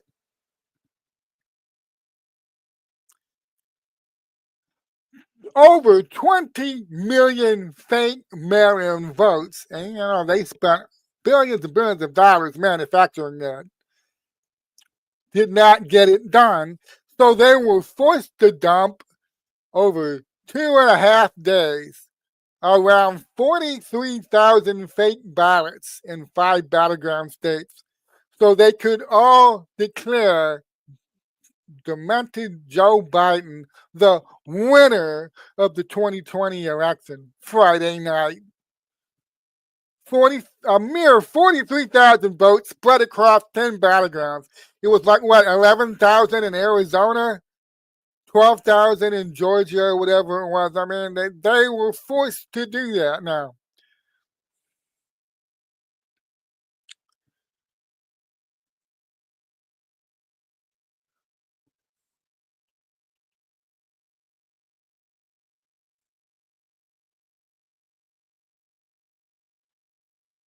Our elections are rigged. They've been rigged for a long time. Somehow Trump beat them twice.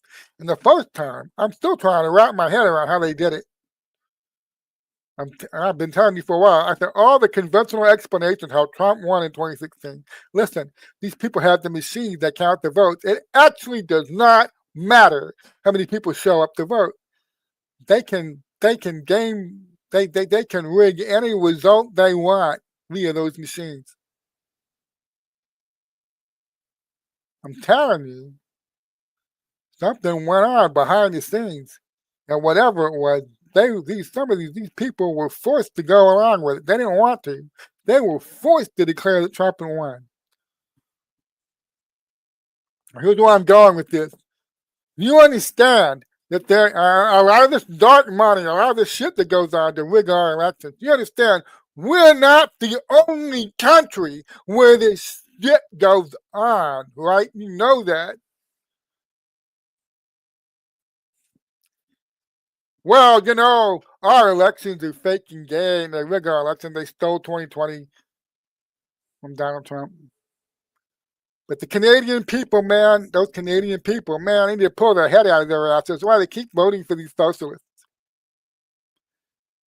You think the people of France would pull their heads out of their asses, but they keep returning Macron to power. What's going on? I mean, you've been shown things around the world if you were paying attention. What happens when somebody they don't control by some miracle, like in El Salvador or Argentina, somebody they don't control gets in there, you're shown what happens. Well, or in case of Brazil, somebody they don't control manages to briefly get in control of that country, and then they take him out. Bolsonaro. And they ruthlessly take him out, and now they're getting ready to send him to prison.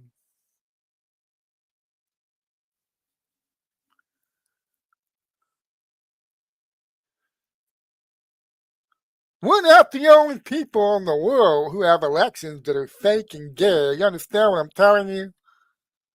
This entity I'm talking about that created Israel, that controls it, ruthlessly controls it now, and subjects the Israeli people to all kinds of shit.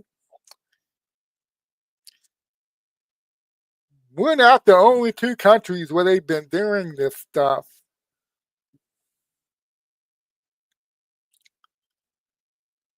And so some people are gonna have to get used to this. I mean, it's shocking. You've been programmed a certain way to believe that this country is your greatest ally, and then you discover, well, I've been watching a shell game. The same vile cult that's been running my country for over 100 years has been running Israel since its foundation, or took it over very shortly after its foundation, if you want to go that route.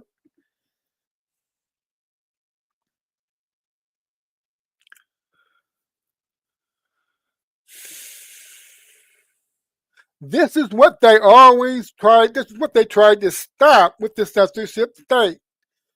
They did not want people following the truth, learning the truth and following it. We're dominated. We're controlled. We lost control of our country a long time ago. They control us via our debt. Trump is changing this. He's taking their control away. He's showing what they've been doing. He's taking control away from them. He's giving it back to us. What other countries in the world are being influenced this way, controlled this way? A big part of the censorship state was to stop that, stop people from finding this out and start to think along these lines. Well, if we're controlled, we're not free. We're not a free, sovereign, independent nation. If we're controlled by a banking cult that works behind the scenes, what about Israel? What about the UK? What about France, Germany, Spain, Italy? Yeah, what about them? It sounds, it's the reason why they say anybody saying the kind of shit I'm saying to you in this broadcast, absolute Looney Tunes. Tinfoil hat wearing retard, okay? And I have words that they use, oh, wow, I don't want to be one of them, and you shut your brain off and you won't go there publicly, you won't say anything. But their censorship state failed here, okay? Whatever you think about him, he and Trump are fighting again. Mom, Trump and Elon are fighting again. Whatever you may think about Elon Musk, he helped gut the censorship state and rob it of its power here, okay? They had a lot of time and money invested in controlling social media. It all started to turn to shit for them in 2021 because of lawsuits and because of what Musk did. I think he bought Twitter in 2022, but a lot of the lawsuits exposing the censorship state and what they were doing, giving the things that the government was not legally allowed to do. Constitutionally, they were not allowed to do certain things. They were, in fact, paying NGOs to do those things for them. Okay. That started to be exposed in 2021. So their censorship state program cratered here over the last 4 years. It's still running in peak form. The UK, places like that, they're arresting people for social media posts in the United Kingdom right now. Their censorship state's still working fine over there. But we are in the process of destroying this censorship state over here. The Great Awakening is continuing very fast over here. And these people who've been trying to stop this, they know eventually where everything was going to go. And because their censorship state failed, they are now trying to control our speech by other means.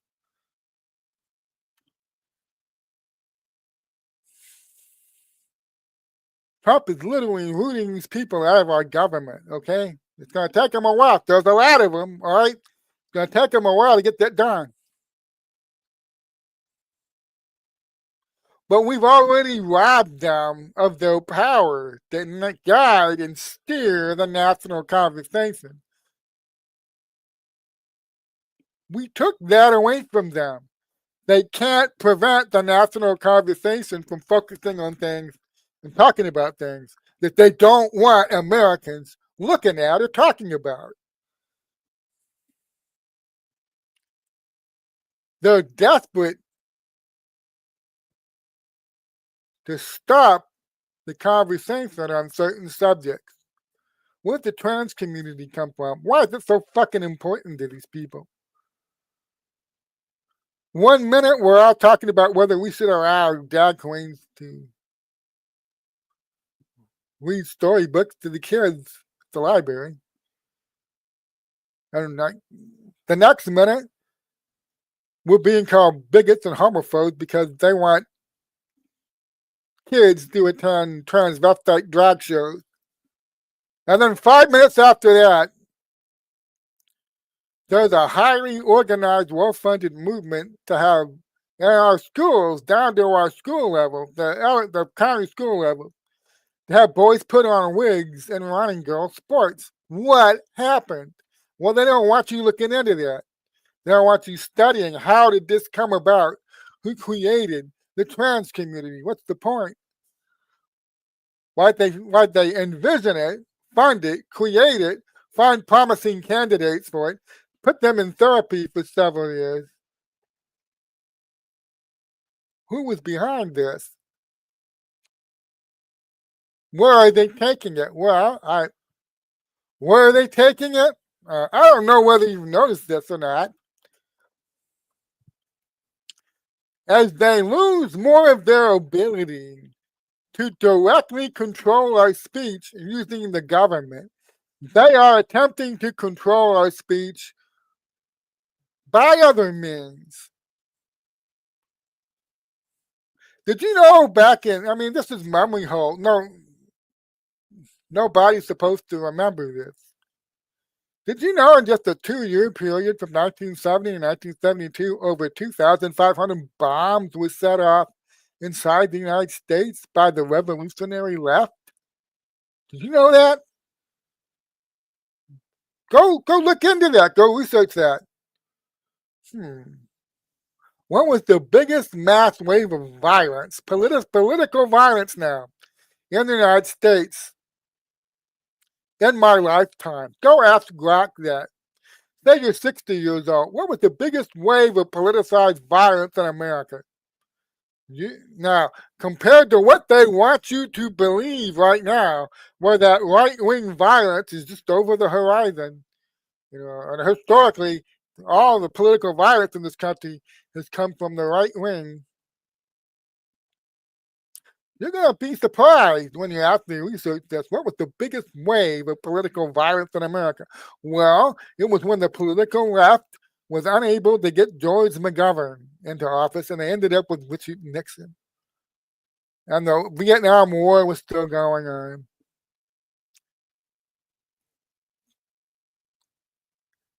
Now, when they say 2,500 bombings, I don't mean 2,500 bombs actually went off. About half of these were discovered before they went off. And many of them were successfully diffused without any casualties. Okay? But it's a historical fact the political left attempted 2,500 bombings in this country in just a 2-year period. What's that work out to? About 5 bombings or attempted bombings every day.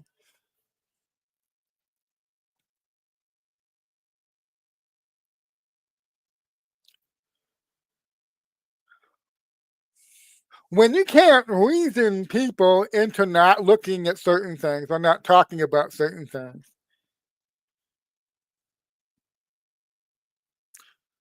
when you've got no real argument about why boys can be girls can be boys, men can get pregnant, when the only way you were ever able to, even for a time, to try to entrench those types of beliefs into our culture via the control you had over our government and our speech. And then you lose that control.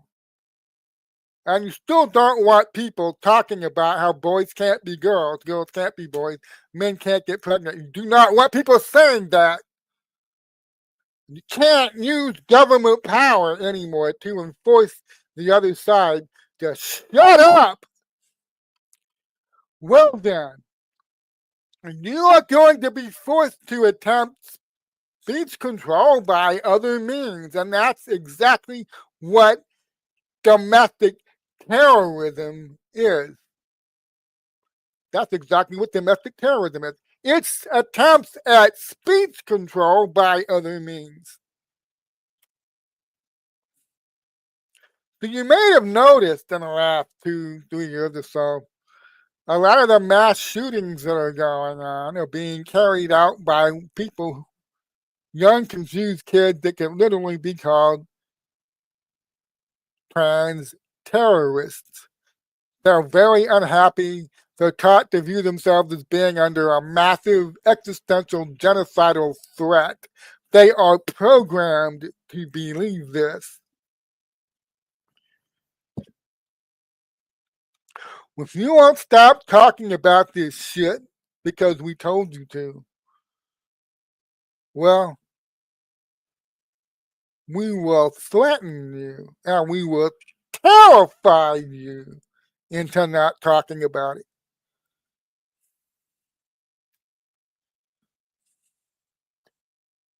Domestic terrorism. Now, some people tend to think that the trans community, the trans ideology, it's just some commie subversive thing like they do everything else to drugs. They're trying to subvert our country and weaken it so they can take it over and turn us into the new USSR or the new CCP.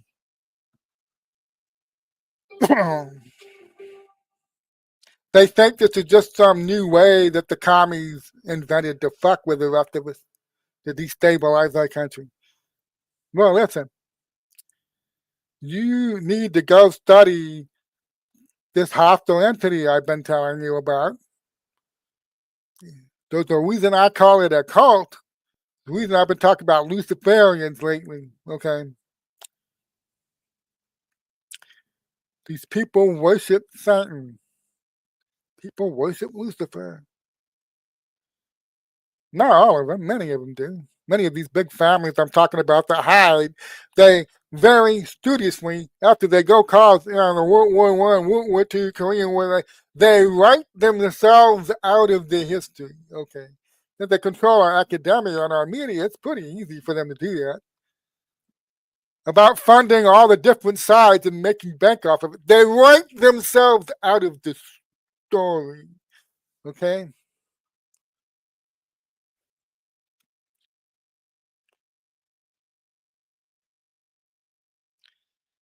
In the digital age, the threat was if they ever lost control of the information flow, people might figure out what they're doing.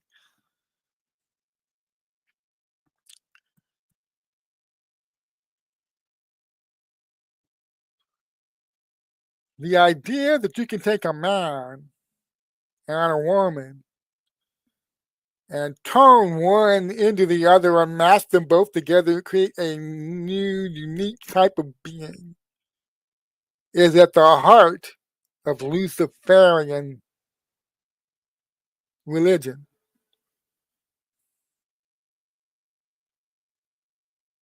Occultic religion, cultic practice.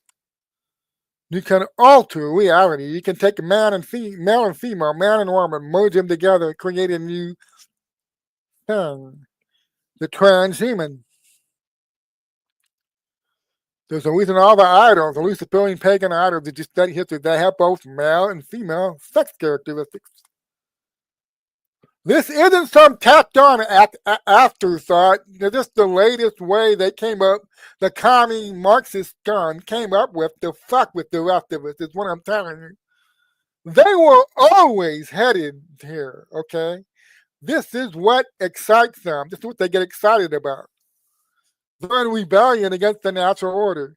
Now, they couldn't start with the trans stuff. They had to walk us all through the LGBTQ stuff before they turned it, when they ended up where they were always going, LGBTQ, LGBT. T is the big one. That's where they've always wanted to go. That's where they were always headed. Trump coming down that golden escalator, that golden-haired son of a bitch, 10 years ago. They were hoping to do this incrementally, slowly, so it wouldn't wake anybody up. It wouldn't get too out there before the people were programmed enough to go along with it. Trump forced them to speed it up by a lot. He forced them to speed it up.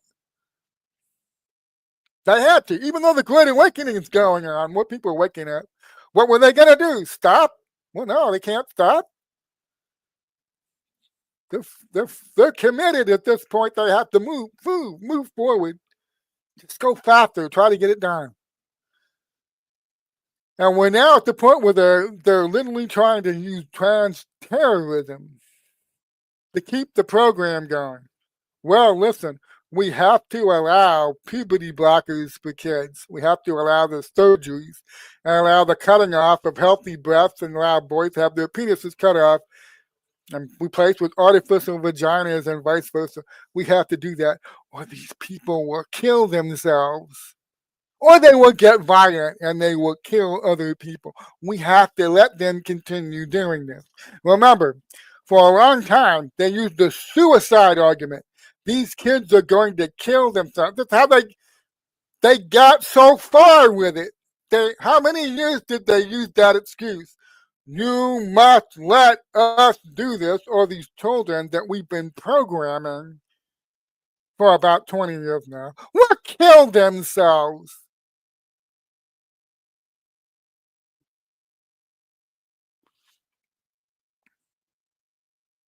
And while they had a lot of speech control, I mean, they've lost it since, but while they had a lot of speech control, they were able to constantly hit people with that excuse as they kept going and they kept building it and they kept expanding it. More and more hospitals during sex change surgeries, more and more hospitals getting kids puberty blockers, more and more medical organizations out there, trans counseling for the kids.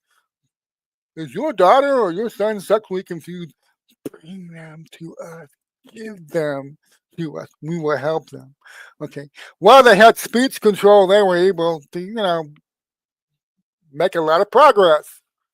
These kids will kill themselves if you don't let us continue to program them and mess around with their hormonal systems. Okay.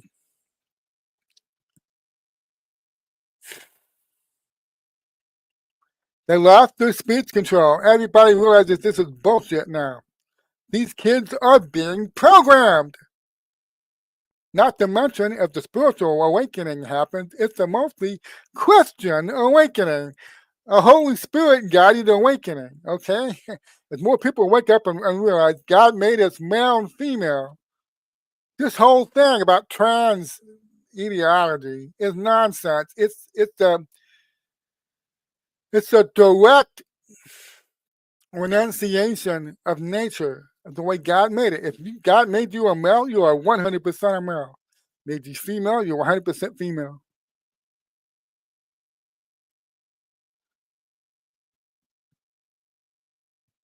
Lucifer believes you can actually change what I talked about this time, and I know I got maybe a minute left in my scheduled time here. Wednesday morning turns into Wednesday afternoon. Okay. You got to understand one thing about Lucifer. He is in rebellion against the natural order God created. His one desire to win his rebellion against God is to get in there and degrade and deteriorate and destroy the natural order God created as much as he can. And a lot of this involves sex, sexual genders, male, female, having children, getting married, loving each other, having children, building a big happy family. He hates that. He's trying to prevent as much of that from happening as possible. So this trans thing's not tacked on at the end like it's an afterthought. Oh no. Go back and study Luciferian theology. Yes, it exists. They call it occultism, Satanism. Study that, the paganism throughout the world history. Well, it's kind of amazing. All these pagan religions, they have idols that have, it's not just a male idol or a female idol. They take them and they mash them together. Wonder why they do that. Well, and I'll briefly end with this. There's a reason the Luciferians that got in charge of our culture a long time ago deliberately created not just a medical establishment that fucks with you and poisons you and teaches you all kinds of stupid shit about the petroleum-based drugs they want you to take and all the good natural food they want you to stay away from. Not just that, they took over our academia and our public education so they could teach, they could program you to believe in absurdity. You live in one world. One world.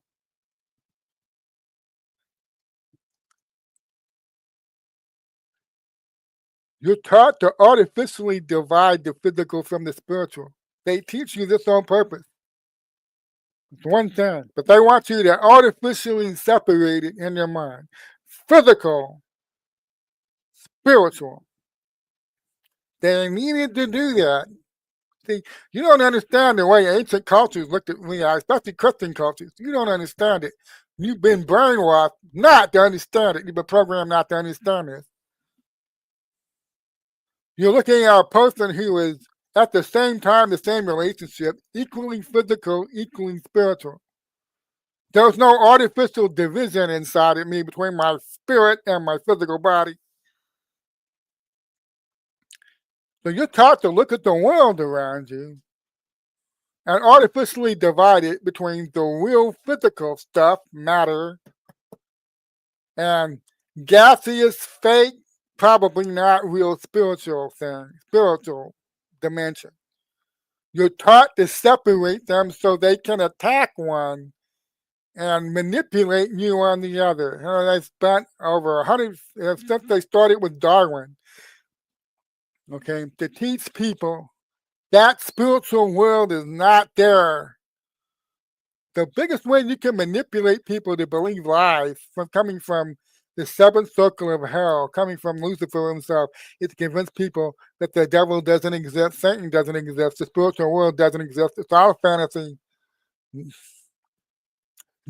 You just discovered this past week there was a lot of Luciferian influenced people. There's a lot of people out there on the dark wavelengths. They're listening to the demons, okay? Because you are a spiritual being. You're physical, but you're spiritual at the same time. And you're turned into one or the other, dark or light. And you're being pulled towards one. You're making daily decisions every day that brings you closer to one and further away from the other one. Or one or the other. You're pulled closer to one and away from the other. If you're moving deeper into the light, then you're moving further away from the dark side. And vice versa. Okay? And the problem we have here in America and around the world is there are a lot of people just spiritually woke up in the last week and realized there's a lot of people out there, they've gone really far into the dark side. Their spirits are really far into the dark side, man. Really far. And the further you get pulled into the dark side, the more incoherent, illogical, emotional, and evil you are becoming. Evil, yes. irrational. I could go for another hour. I don't want to. Evil is at its heart irrational. The devil, the Lucifer, Satan, whatever you want to call him, at its heart is the most irrational being in existence.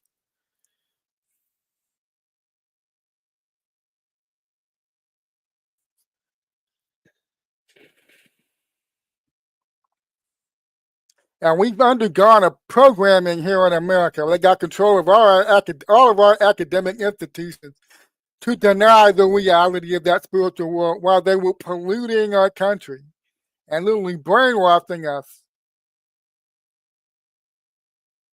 on the council of the demonic. You remember how Tucker Carlson was talking a while back? These people in our government, they're in contact with beings from another world, another dimension. It scared the shit out of them.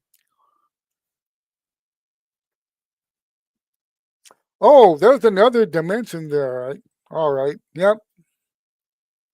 Demons are real. And it's they're selling this as some kind of big secret government device that allows you to directly talk to spiritual beings that are not on this frequency of our world. Okay.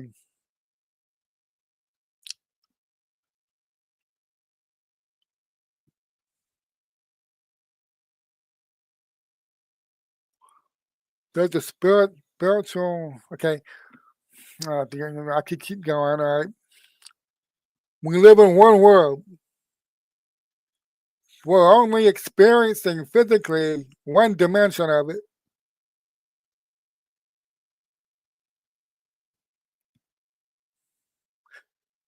There are other beings out there. They're on a different frequency. They're on a different wavelength than us. A lot of people have this idea. Let me use a biblical example. Elijah and the servant.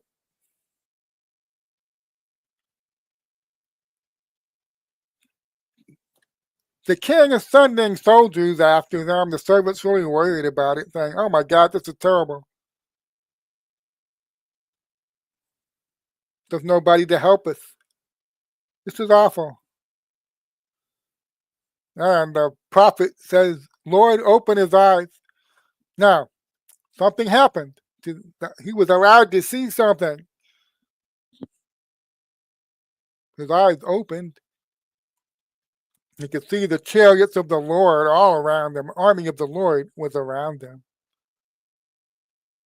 He was suddenly allowed to see that those who are with us, so there is more of us than there are of them. Lord, open his eyes. Now, did you think that when that guy's eyes were open, all of a sudden all these chariots with the angels in it, the armies of the Lord just popped into existence all around them?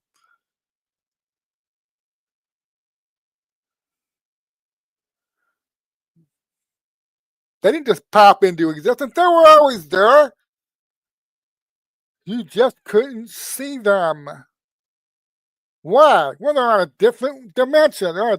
People think it's different, like this is where one room ends and this is the other. This is where the other room began. There's a wall there between the dimensions. That's not how it works. They're not even one on top of the other. They're all, get confused. Okay. They all inhabit the same space. Every dimension is in the same space. Each dimension is on a different frequency or wavelength. We're on a wavelength. We call this our physical world is a certain wavelength. We experience it physically with our body. The spirit within us is on a different wavelength. Okay, and there's other wavelengths that we can't experience yet. We don't know about, but we're all in the same space. Okay. All those angels on the chariots and the horses, were just how an ancient mind would interpret what they were looking at. That's a chariot being pulled by a horse, okay? They were always there in their dimension. And they're aware of what's going on here. They can see us, we can't see them. And so Elisha prays and the servant's eyes are open. All of a sudden, he can see into this other dimension. But it's the dimension that's sharing the same space with him and Elisha. You understand? There are demons out there, evil principalities and powers. They say seated in the heavenly places. Yes, okay. You get into geographical shit in the Bible, all right? This is how they have to try to explain it. Heaven up there, hell down there, all right? But we understand the modern world. It's one space with multiple dimensions operating inside of it. You're gonna really start understanding how awesome God is when you understand. When you look at the vastness of the physical universe on the dimension that we're currently on right now, you understand that we don't know how many there are. There's another, however many there are, dimensions that fill that same space. Yep.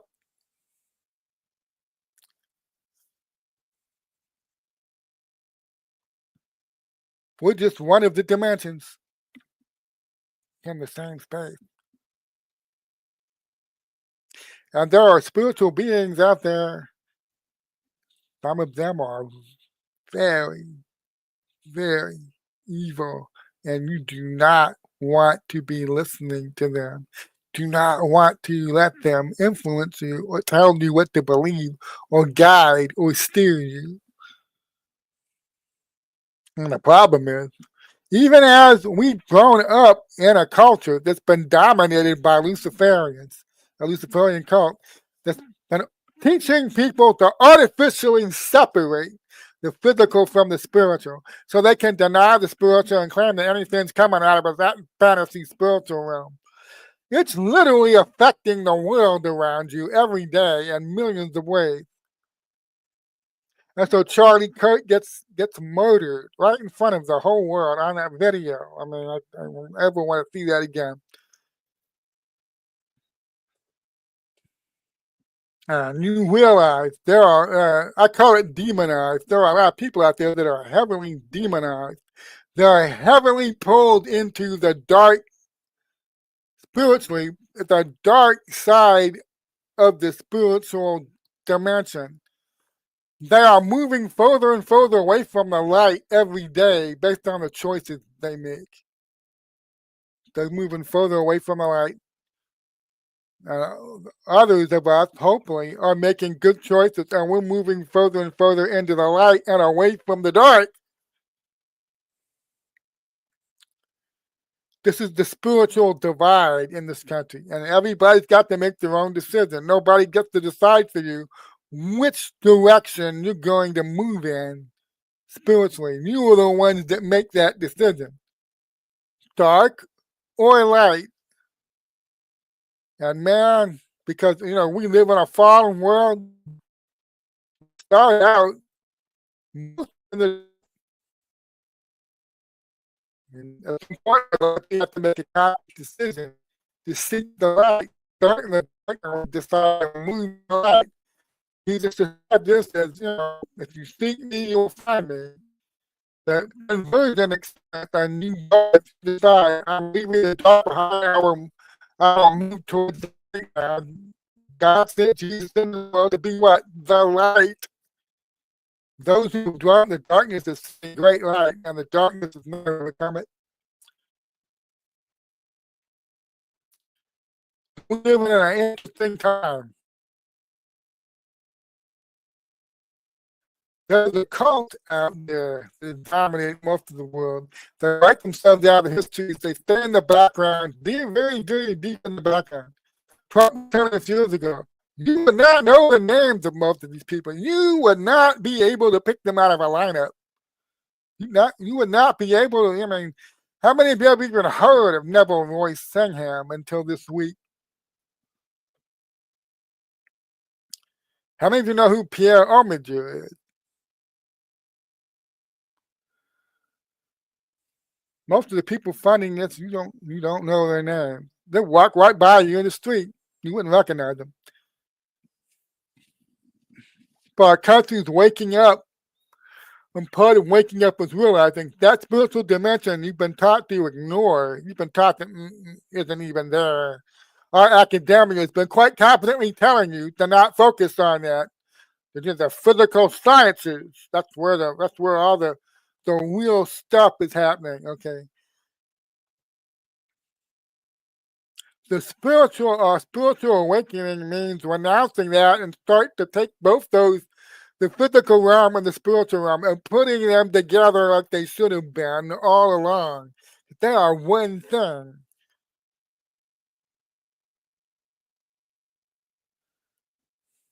God sent Jesus into the world to be the light of the world. Jesus said, "I am the light of the world. He who follows me shall not dwell in darkness."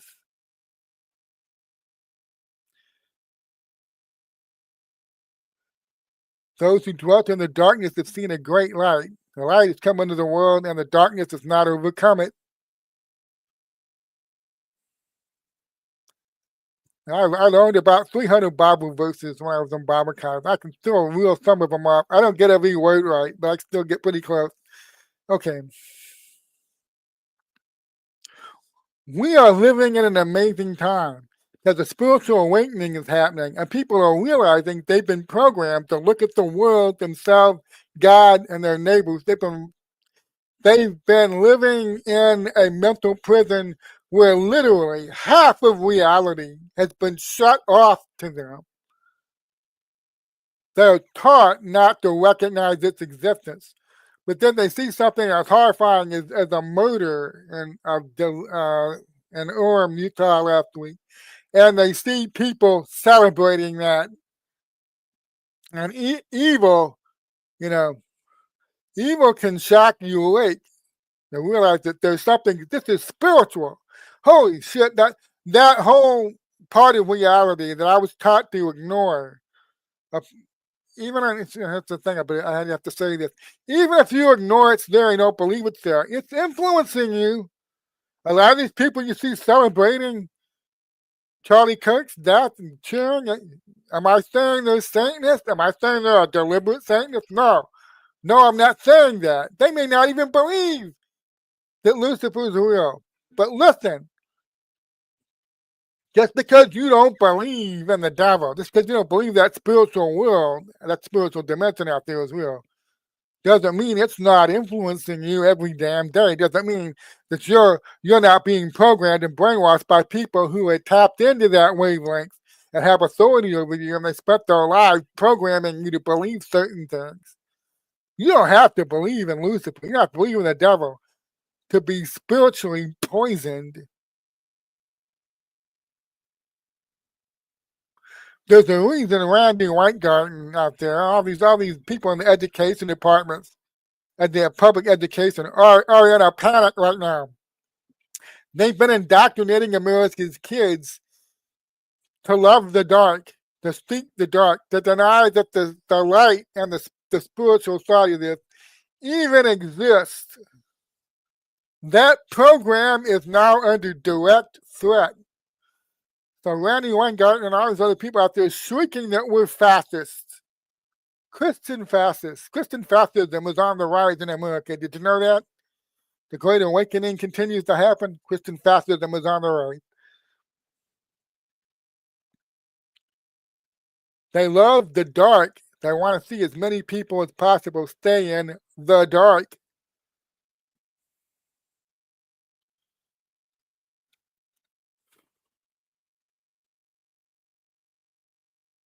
Nothing.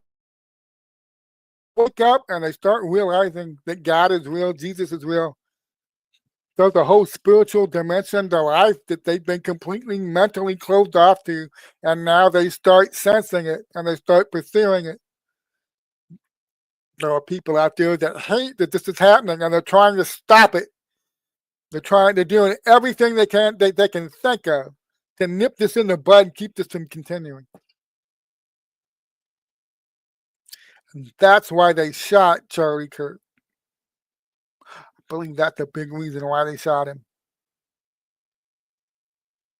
I hope, I don't believe everything we're being told about what's going on in this investigation. It looks to me like those text messages. Some people point out the last episode of Breaking Bad, Walter White knows that they're being listened in on, and he starts saying all kinds of exculpatory statements. Okay. This looks like a half-assed amateurish attempt by this Tyler Robinson guy to make it look like his girl, the male trans guy he was in love with, okay, was not involved in any way in his decision to assassinate Charlie Kirk. So there's a lot going on, all right? I started all that to say this. I'll close with this before I hit 2.5 hours, all right? They are moving on to try to control your speech and your beliefs about the trans community. It's very important to them that people back off the trans community and that we go back to allowing these surgeries. We go back to allowing this trans counseling where they take a confused very young boy or a confused very young girl and they begin counseling them and then feeding them drugs and so they can shape and form their impressionable minds. Okay, it's very important. Back off, man! I'm a scientist. Okay, it's very important to them that this program that they spent a lot of money and time and resources setting up all over our country, an industry, if you will, an entire trans industry. The rest of the country, leave that alone. It's very important to them. And yes, they are willing to resort to terrorism and assassination to try to keep us, to try to get us to back off. That's where the country's at right now. It's really revealing that these people, they went almost immediately after they lost speech control, they went to domestic terrorism. All the Tesla dealerships that were burned up and attacked this year, I mean, if they lose more and more speech control, the demonic side of this, the dark side of this, is going to more openly start saying, okay, they won't do what we want. We can't shut them up. We can't make them stop talking. They keep winning the arguments. They keep winning the day. We're going to have to burn down their fucking businesses. We're going to have to take shots at them with rifles. We're going to get if we can't silence these people, at least we can terrify them into shutting up. And that's where they're headed. They're already there, and they're planning to go deeper into this. And the only thing that's going to stop it, and I believe this is coming, you see a lot of these oligarchs being arrested, having their assets seized for funding all of this shit. And they're going to see the people that were domestically enabling this and taking the money to carry out these policies. They're going to see them arrested too. I fully believe that's coming. Donald Trump is going to shut all of this down. And once he's done destroying it, with an awakened population that is now spiritually awake, they are, and they know this, the bad guys know this, they are never going to be able to sneak their way back in here and rebuild it all. They know they will never be able to do that. So you're going to see desperate people continue to do increasingly desperate things. Keep that head on a swivel, okay? God bless each and every one of you. Thank you for making me part of your Wednesday afternoon. I will see you again on Friday.